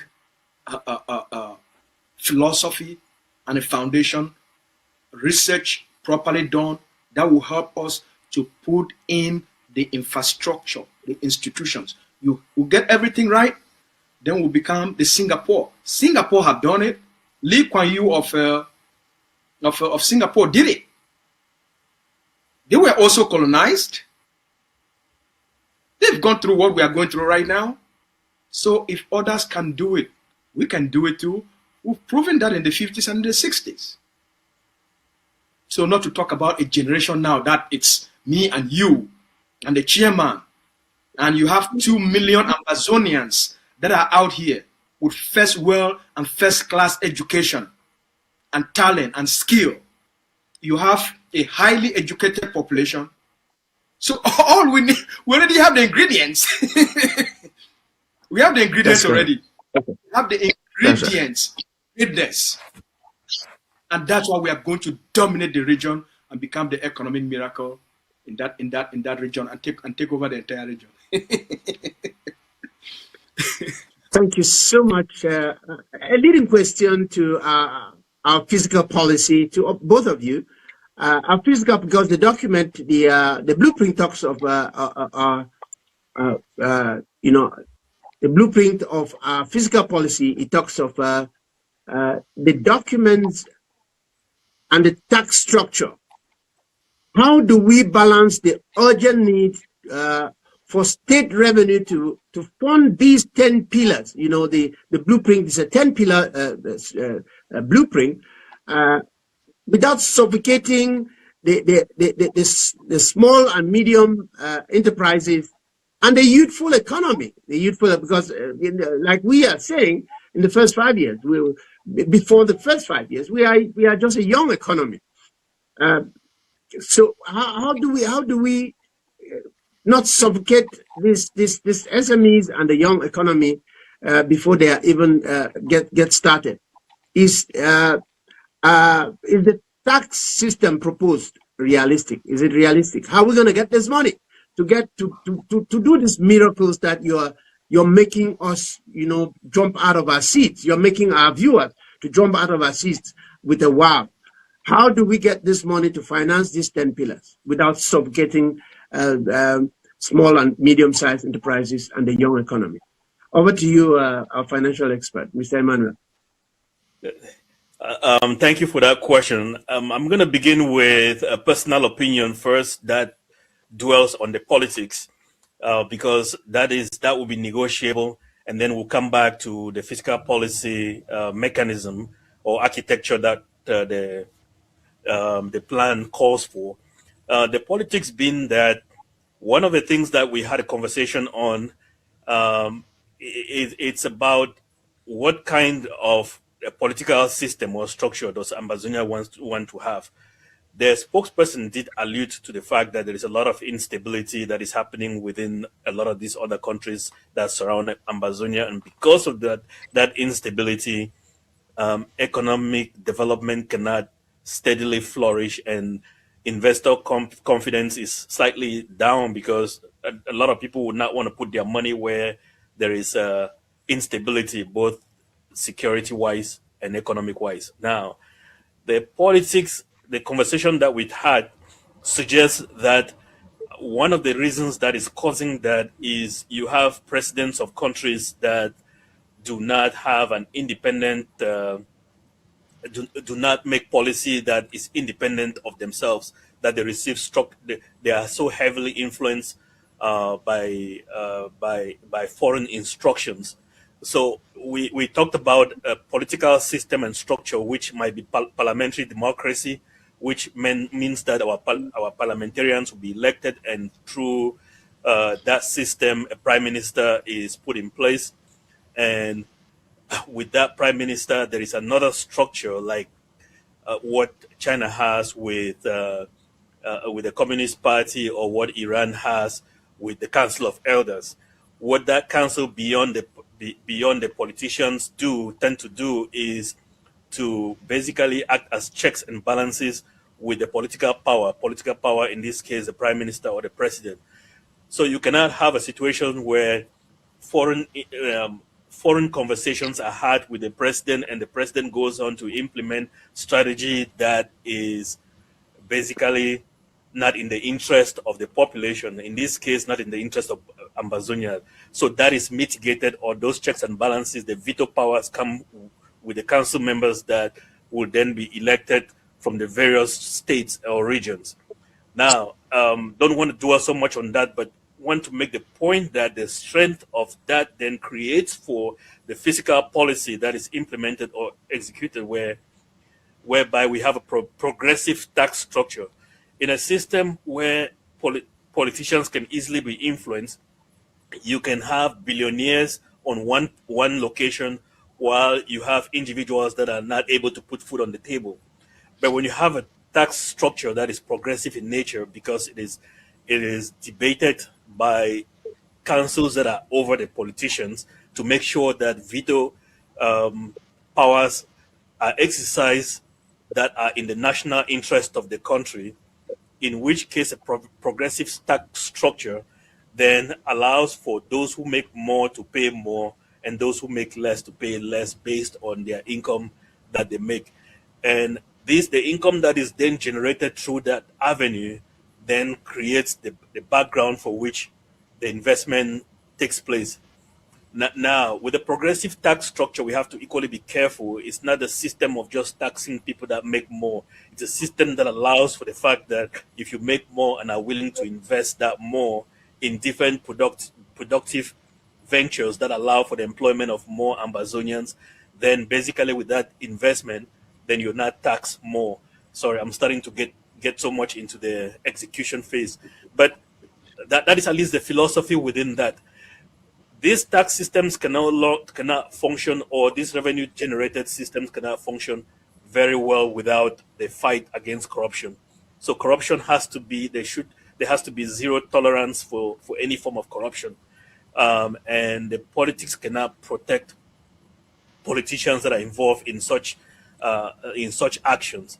So one of the problems that a lot of these countries that the spokes mentioned was the fact that there is money, but those funds are used in places or used in manners that are not beneficial to the people or beneficial to the development of the country. So with zero tolerance actions that are in place, it will lead to additional revenue that is generated. That's one of the advantages that you did mention at the beginning of this conversation that Burkina Faso with Ibrahim Traoré have, that they have been fighting corruption that has allowed for the generation of additional revenue that goes into towards the funding of these activities.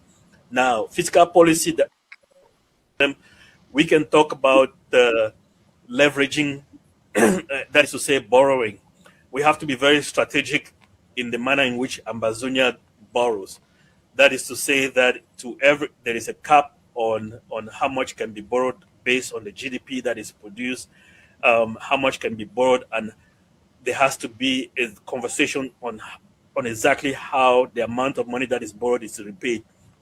Let's take, for example, if you are a small business owner, you go to the bank to borrow, you have to show exactly how you intend to make those payments.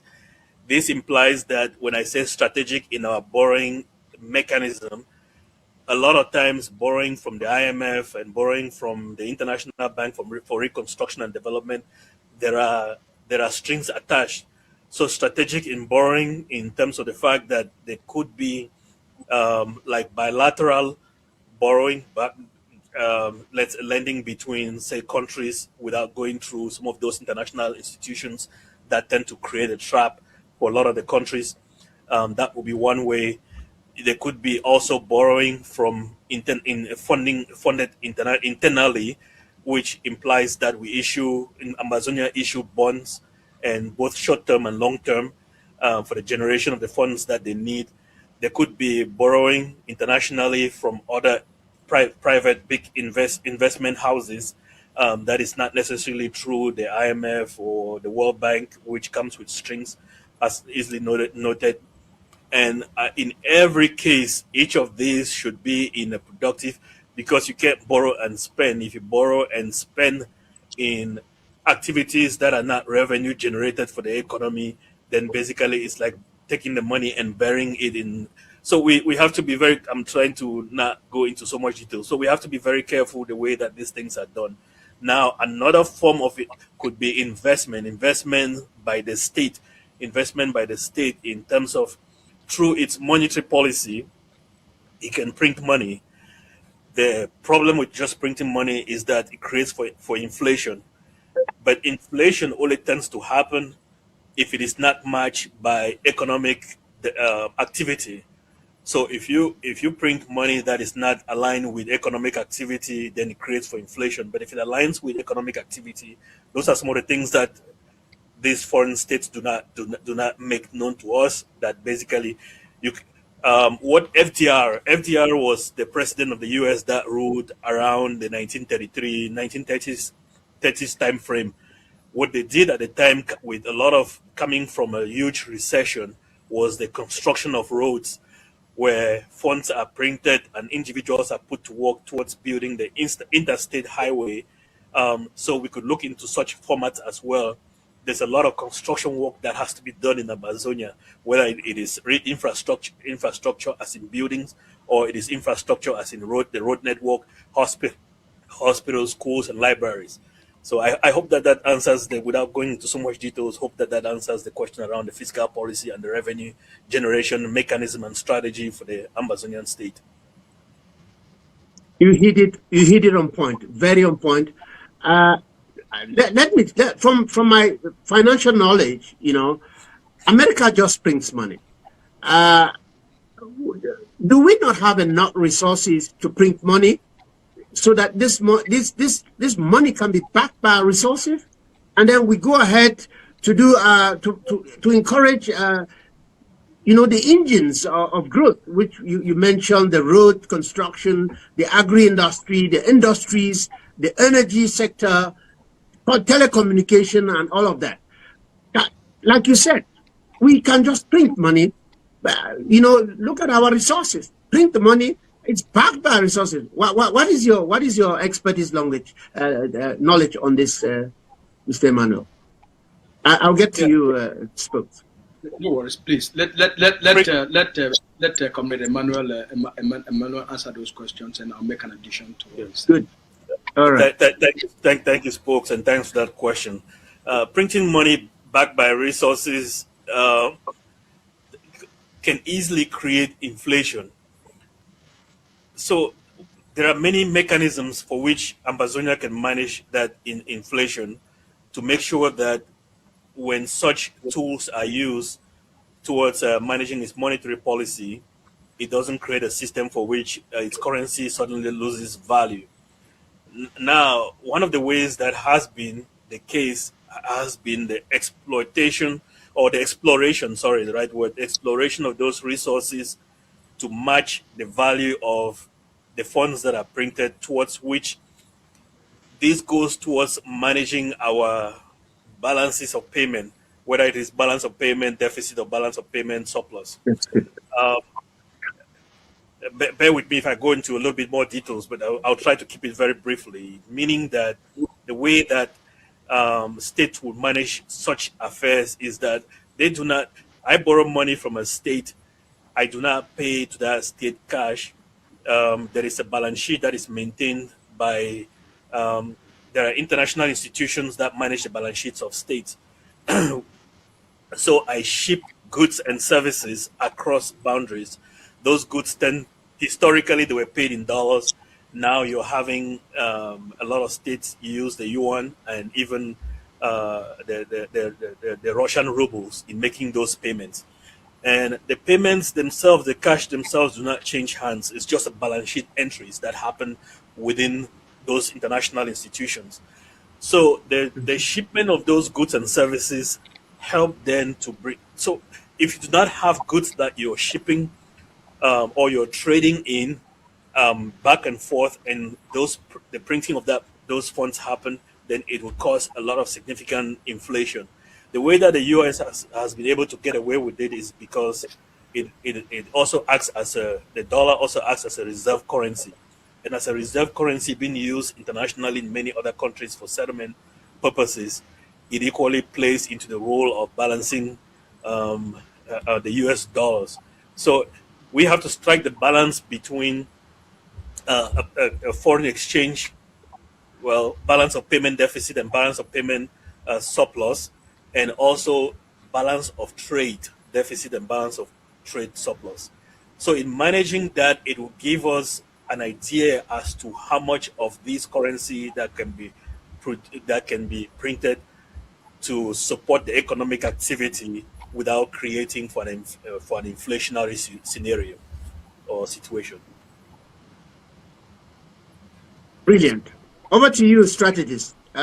Give us the strategic reasoning of leadership to govern this financial structure, this tax policy, this tax structure in our fiscal policy of the Ambazonia blueprint. Over to you, sir. We are coming we're currently living in a state with extremely high taxes. If you look at the taxation rate in La République du Cameroon, it scares investors, right? Compared to most other parts of the globe, it scares investors. Now, also in La République, you don't even know when even though there is a clear policy in which of the tax rate, but is that what they do in La République? When the tax officers come around to collect taxes, do they go according to the tax rate? No. They look at the structure of your business, and someone look at the structure of the business and just determine how much taxes you have to pay. All right? So what we're talking about here is a structured state governed under a system of law where we make sure that our tax system is fair, is competitive, it's attractive to investors. Investors' confidence is critical. There are 2 million Ambazonians or more in the diaspora.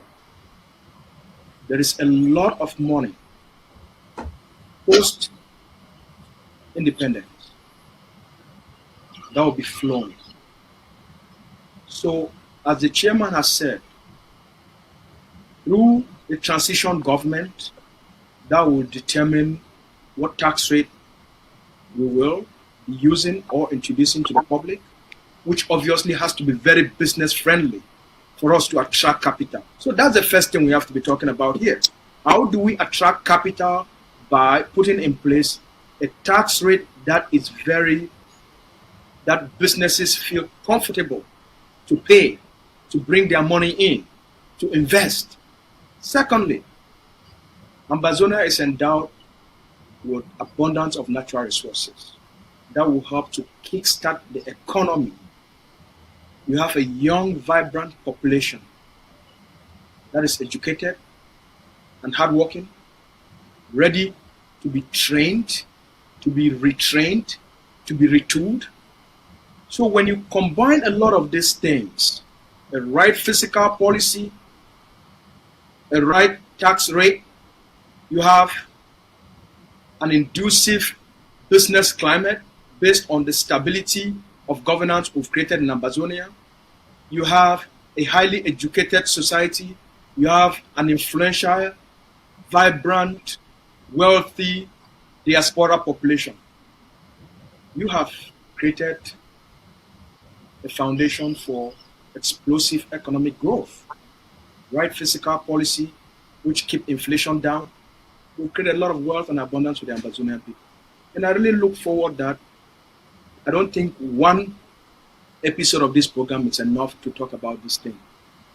I think we have more of such discussions with the Ambazonian people, get the Ambazonian people involved, get the chairman, get other Ambazonians involved. This is not even a conversation I'm even supposed to be in this panel, because this is a conversation in which we need more. No, sir. You have your place. You are a leadership strategist, because you bring in the leadership strategical part of it.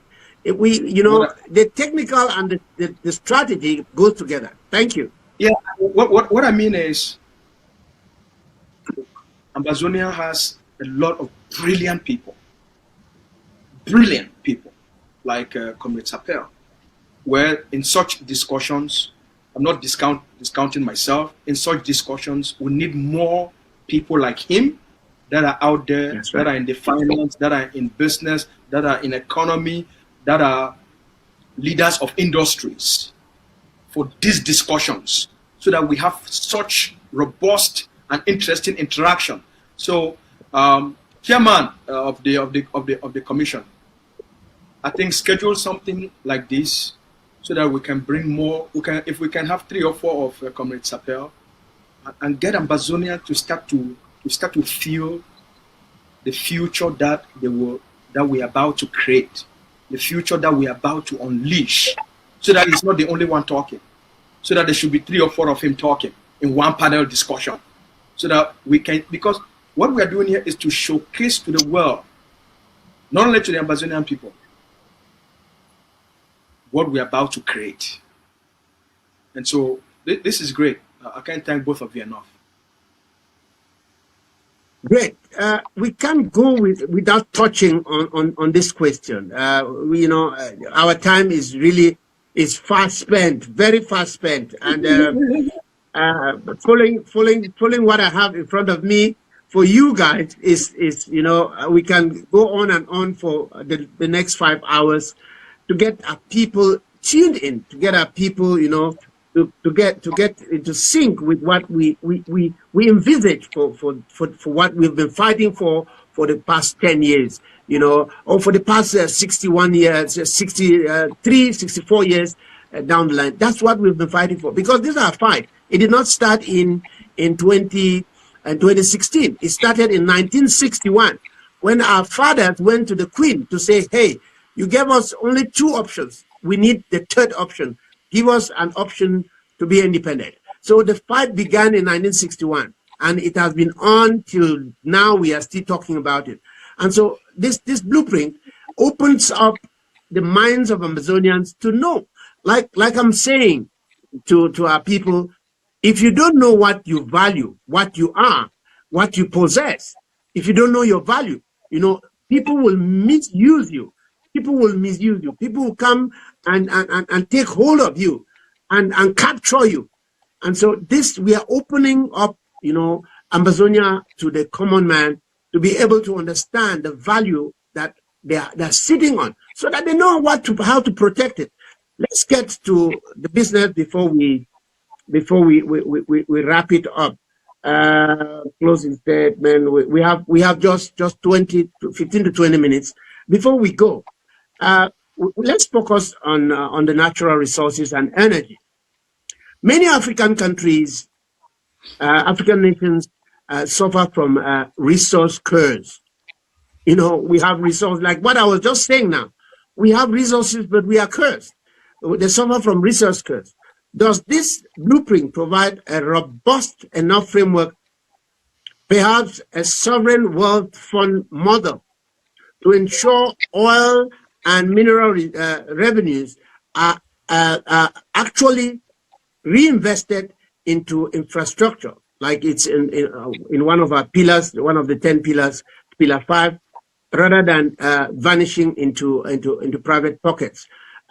Let me start with our leadership strategies. Then the technical man will give us the other side. Let me hear you. I'll make a quick statement, and then I'll hand it over to the chairman. Then I'll come back to wrap it up. Yeah. In La Republique today, less than 50% of the population, after 65 years of independence. 5 years, yeah, 65 years. After 65 years of independence. 65, yeah, 65. That's correct. Less than 50% of the population have access to electricity. And that access to electricity is unstable. Even Yaoundé does not have consistent, reliable supply of electricity. In most nights, Yaoundé is in darkness. In most nights, Douala is in darkness. Okay? Now, in our model, just to give Ambazonian a tease of our economic development, in our model, within the first 2 to 3 years, 50% of Ambazonia will be electrified. Within the first 2 to 3 years, something La Republique has not been able to do in 65 years, we are going to do it in 2 to 3 years. And within 4 to 7 years, 75% of Ambazonia will be electrified based on our economic model. Because right now, power in La Republique, electricity is centralized. In Ambazonia, every state will be responsible for its own electricity generation. It is a completely decentralized system. Unlike the centralized system where the people in Mafe have to wait for electricity to be supplied to them from Medea or from somewhere in the western region. Whereas the people of Ambazonia, the people in Mafe there, they have River Manu. And people in Meme will generate their own electricity. So, just to contrast, so Ambazonia should understand what is coming. Within the first 2 to 3 years, 50% of Ambazonia will be electrified. Within the first 4 to 7 years, 75% of Ambazonia. So just think about that in terms of the transformation that will be unleashed just by our people having access to stable, quality, reliable supply of electricity? Chairman, let me allow you to answer the question. Well said, Spokes. What I would add to that is the fact that an economy cannot be industrialized without the supply of electricity. All industry, businesses, manufacturing, all is based in a consistent supply of electricity. When somewhere around this conversation, we talked about the partition of the state into different regions. Ambazonia is very fortunate that nature has endowed it with all these resources to the extent that in every region, there's a possibility, like the spokes talked about, to independently generate power without necessarily having to purchase or source it from another state per se. But we understand that it's all Ambazonia. So there might be situations where it is sourced from another state. There would be generally situations where it is sourced from every state within Ambazonia. You have, for example, the Savannah State. The Savannah State, whether it is through mention force or it is the implementation of solar panels to have electricity generations, that would be one way. So the focus, not necessarily the focus, the approach will be to look at all forms of energy, whether it is through hydroelectricity, it is through nuclear, it is through solar. All of those avenues would be looked into depending on which state and where it is most beneficial for the execution of one or the other. Now, with the proper execution of, say, take for example the mention force, the capacity that alone can generate can be sold in order to generate revenue that would fund the execution for the others.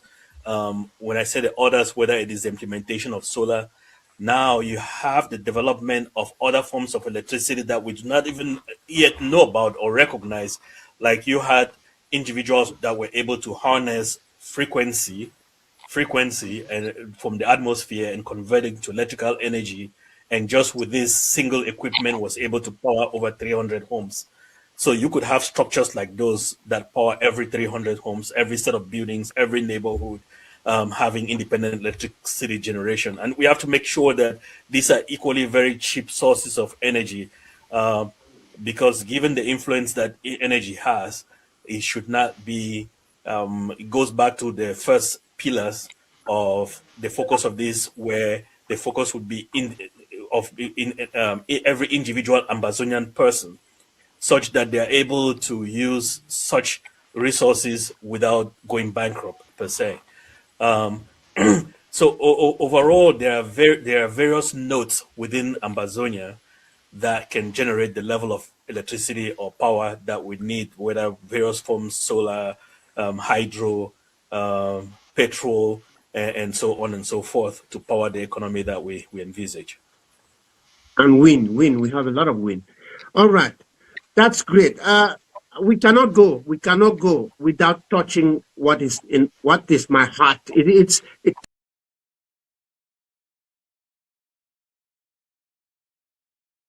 touches me. I am a security expert. I'm a security expert, and so I cannot end this panel without talking about Section 4, which covers governance and anti-corruption. Governance and anti-corruption is my heart. It's my baby, and so I would like you panelists to throw more light on this. Corruption is a terrible termite. It eats up economic foundations. It's like a canker worm. Does this blueprint propose an independent enough judiciary or auditing mechanism, strategies in which, to bring this to bear on the population and the people, and to bring this confidence that we are talking about? But how do we curb corruption? How do we make this blueprint corruption proof free?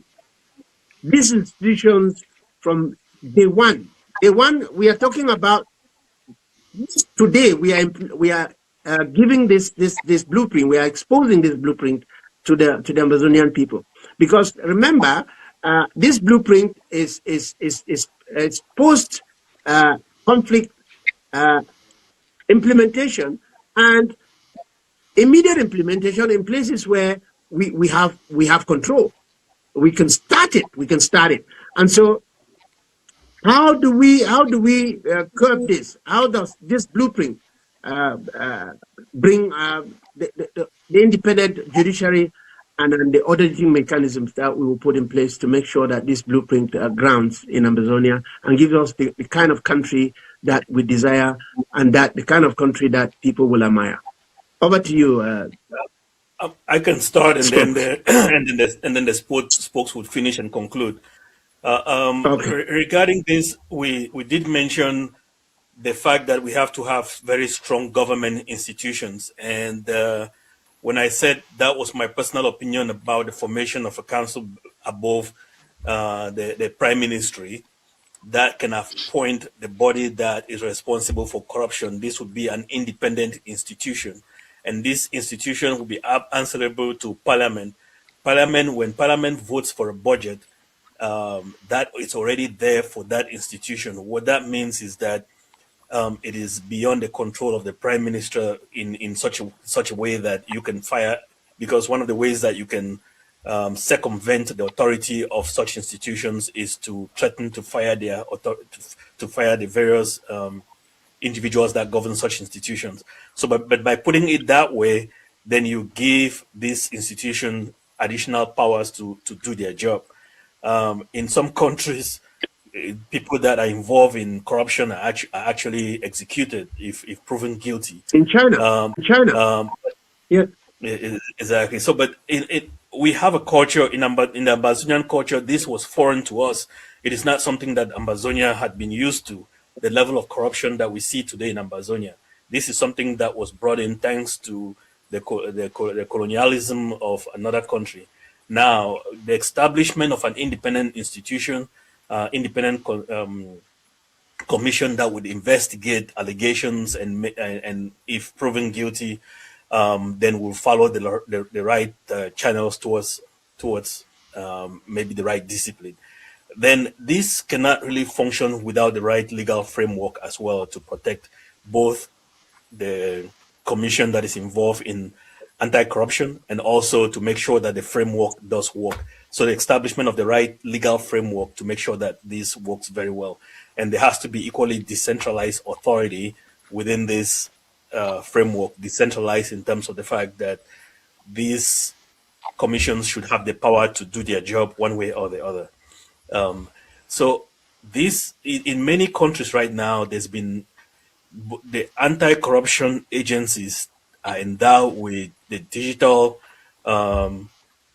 computer technologies, the right technologies in order to be able to function adequately. So they will equally have the right capacity, the right skill set, the right technology in the digital age to function adequately. I'll leave that to spokes to conclude for us.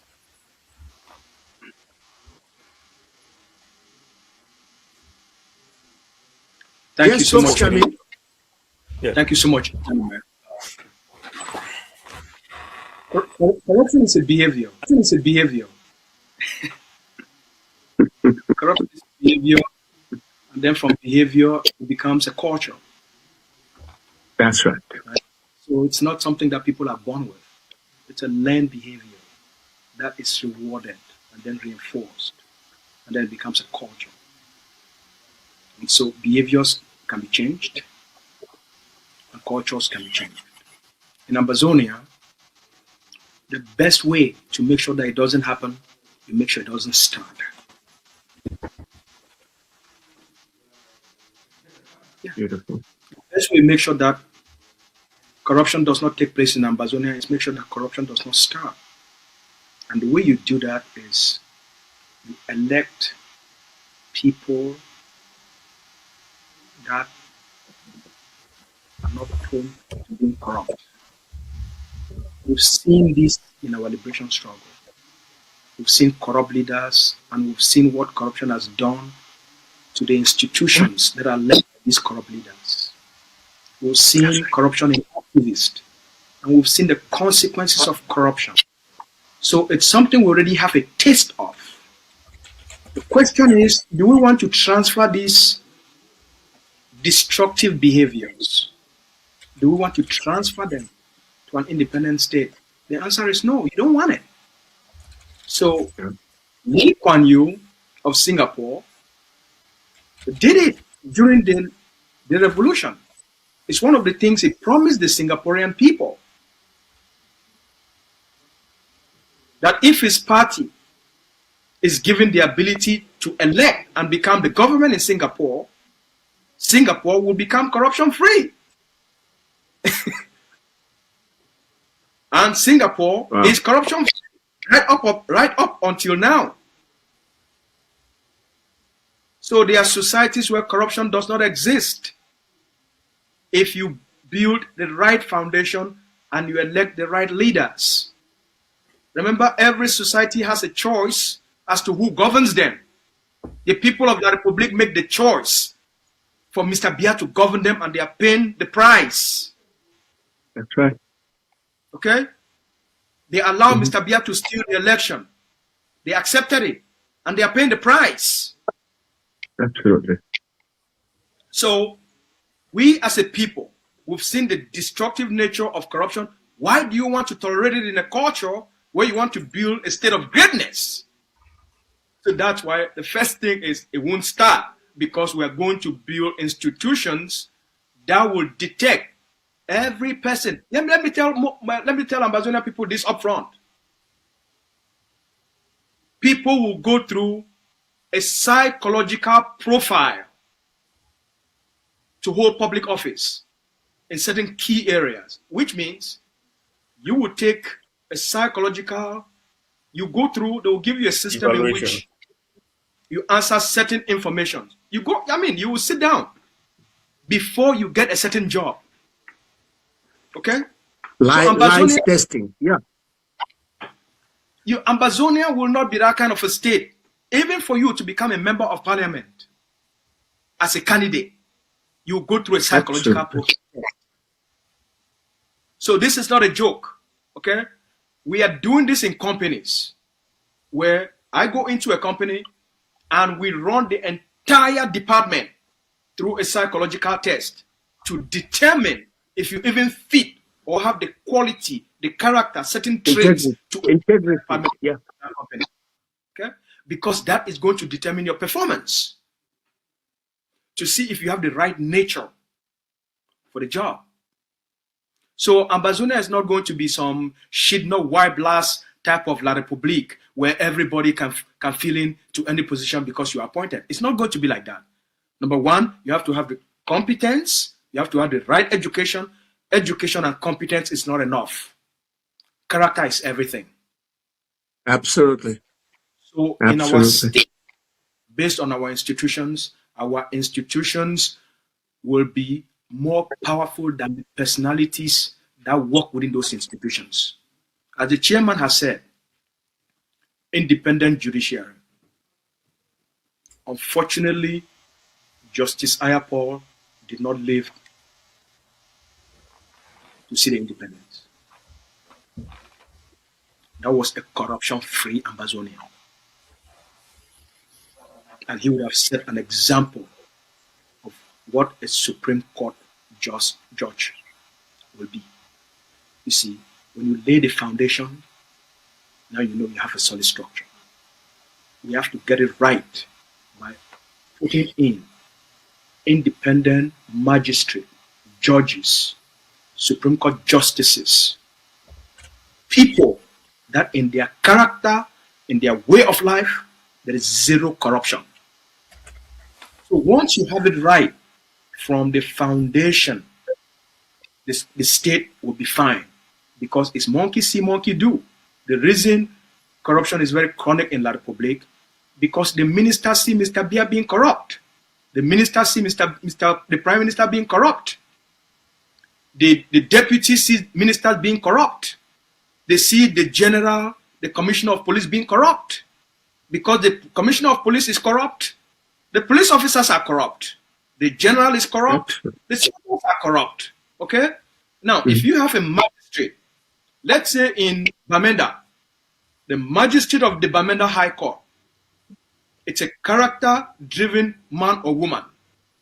You tell me, if you go there with a case of corruption, you're done. You're done. That's it. So this is the kind of system we are going to build. This is the system we are going to build. Because corruption has destroyed more society than even poverty. Absolutely. Yes. Will not be part of the practice in Ambazonia. It is going to be the first African country that is going to be corruption free. You steal $1, you probably lose a finger. I'm not look. That's I don't preach something, but I'm saying in terms of the judiciary, the consequences that you have to pay to steal from the state, the consequences you won't even try. Thank you, both gentlemen. You are awesome. You are a gift to the Ambazonian people. Just sit back with me for a while. Let's watch the CIC, the Commander-in-Chief, Dr. Cho Lucas Ayaba, in one of his excerpts, where he gives us a recommendation, four recommendations, 4 things that we can do. To achieve, real independence. When we talk of real independence, it's just what we have been talking about here. So let's sit back, enjoy our commander-in-chief, and then after that we will call it quits. And then we have not even gone one fifth of the blueprint. So we still have about 4 quarters of the blueprint to bring to the Ambazonian people. And so stay tuned to ACN TV and other platforms so you can get just the best from the best of the minds of Ambazonia. Let's watch.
Thank you so much. Thank you so much. I fell in love with the fourth recommendation, which is providing an alternative. The Ambazonian Independence Manifesto, it's an alternative to what we have lived in the past 64 years in the hands of colonial masters from Britain to Nigeria, to France, to La République du Cameroon.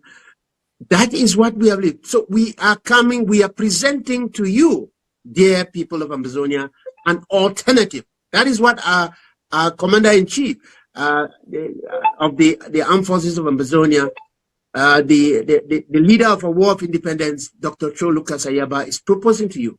Let's propose an alternative. This is an alternative. The Ambazonian Manifesto. Join us on the 11th of February 2026 as we launch the Ambazonian Independence Manifesto. You will be getting the best of minds coming to you to ground this powerful document, this powerful blueprint. We call it the sunrise We call it the new dawn of Ambazonia. This is the new dawn, the sunrise. The sun is rising on Ambazonia. And so we are inviting you on the 11th of February. Come with us, join us as we launch this wonderful document put together by the Ambazonian Governing Council for the Ambazonian people. It is an Ambazonian product masterminded by the Ambazonian Governing Council. Other movements are already chiming into this wonderful document. They are part of this document. You will have them on the platforms. You will have them everywhere. To talk to you about these Ambazonian resources. So they launch on the 11th. It's for our people and our friends of Ambazonia. Then we have the diplomatic launch, which is coming up on the 18th. So if you have your diplomatic friends, invite them so that we can have a great launch. Before we go, our expert is here. Can you have a last word for our people? Thank you for this opportunity. Thank you, Chairman. Ambazonia has a lot of promise. We haven't even touched on a third of the conversation that this document encompasses. This was just a brief introduction of the economic vision for Ambazonia. When the opportunity does present itself, we're going to take sections and segments and have additional conversations on it. We would ask that the Ambazonian people continue to support the progress that is being made in bringing to bear or in making this dream a reality. Thank you so much for your patience, and thank you all for following us on ACN, and stay tuned. Thank you, Chairman. God bless Ambazonia. Hail, hail, hail this land of promise. God bless Ambazonia, and Ambazonia is still on the move, and we will arrive Boya safely. Thank you so much, dear viewers of ACN TV all over the world. Thank you, Ambazonian people. God bless Ambazonia. Bye-bye for now.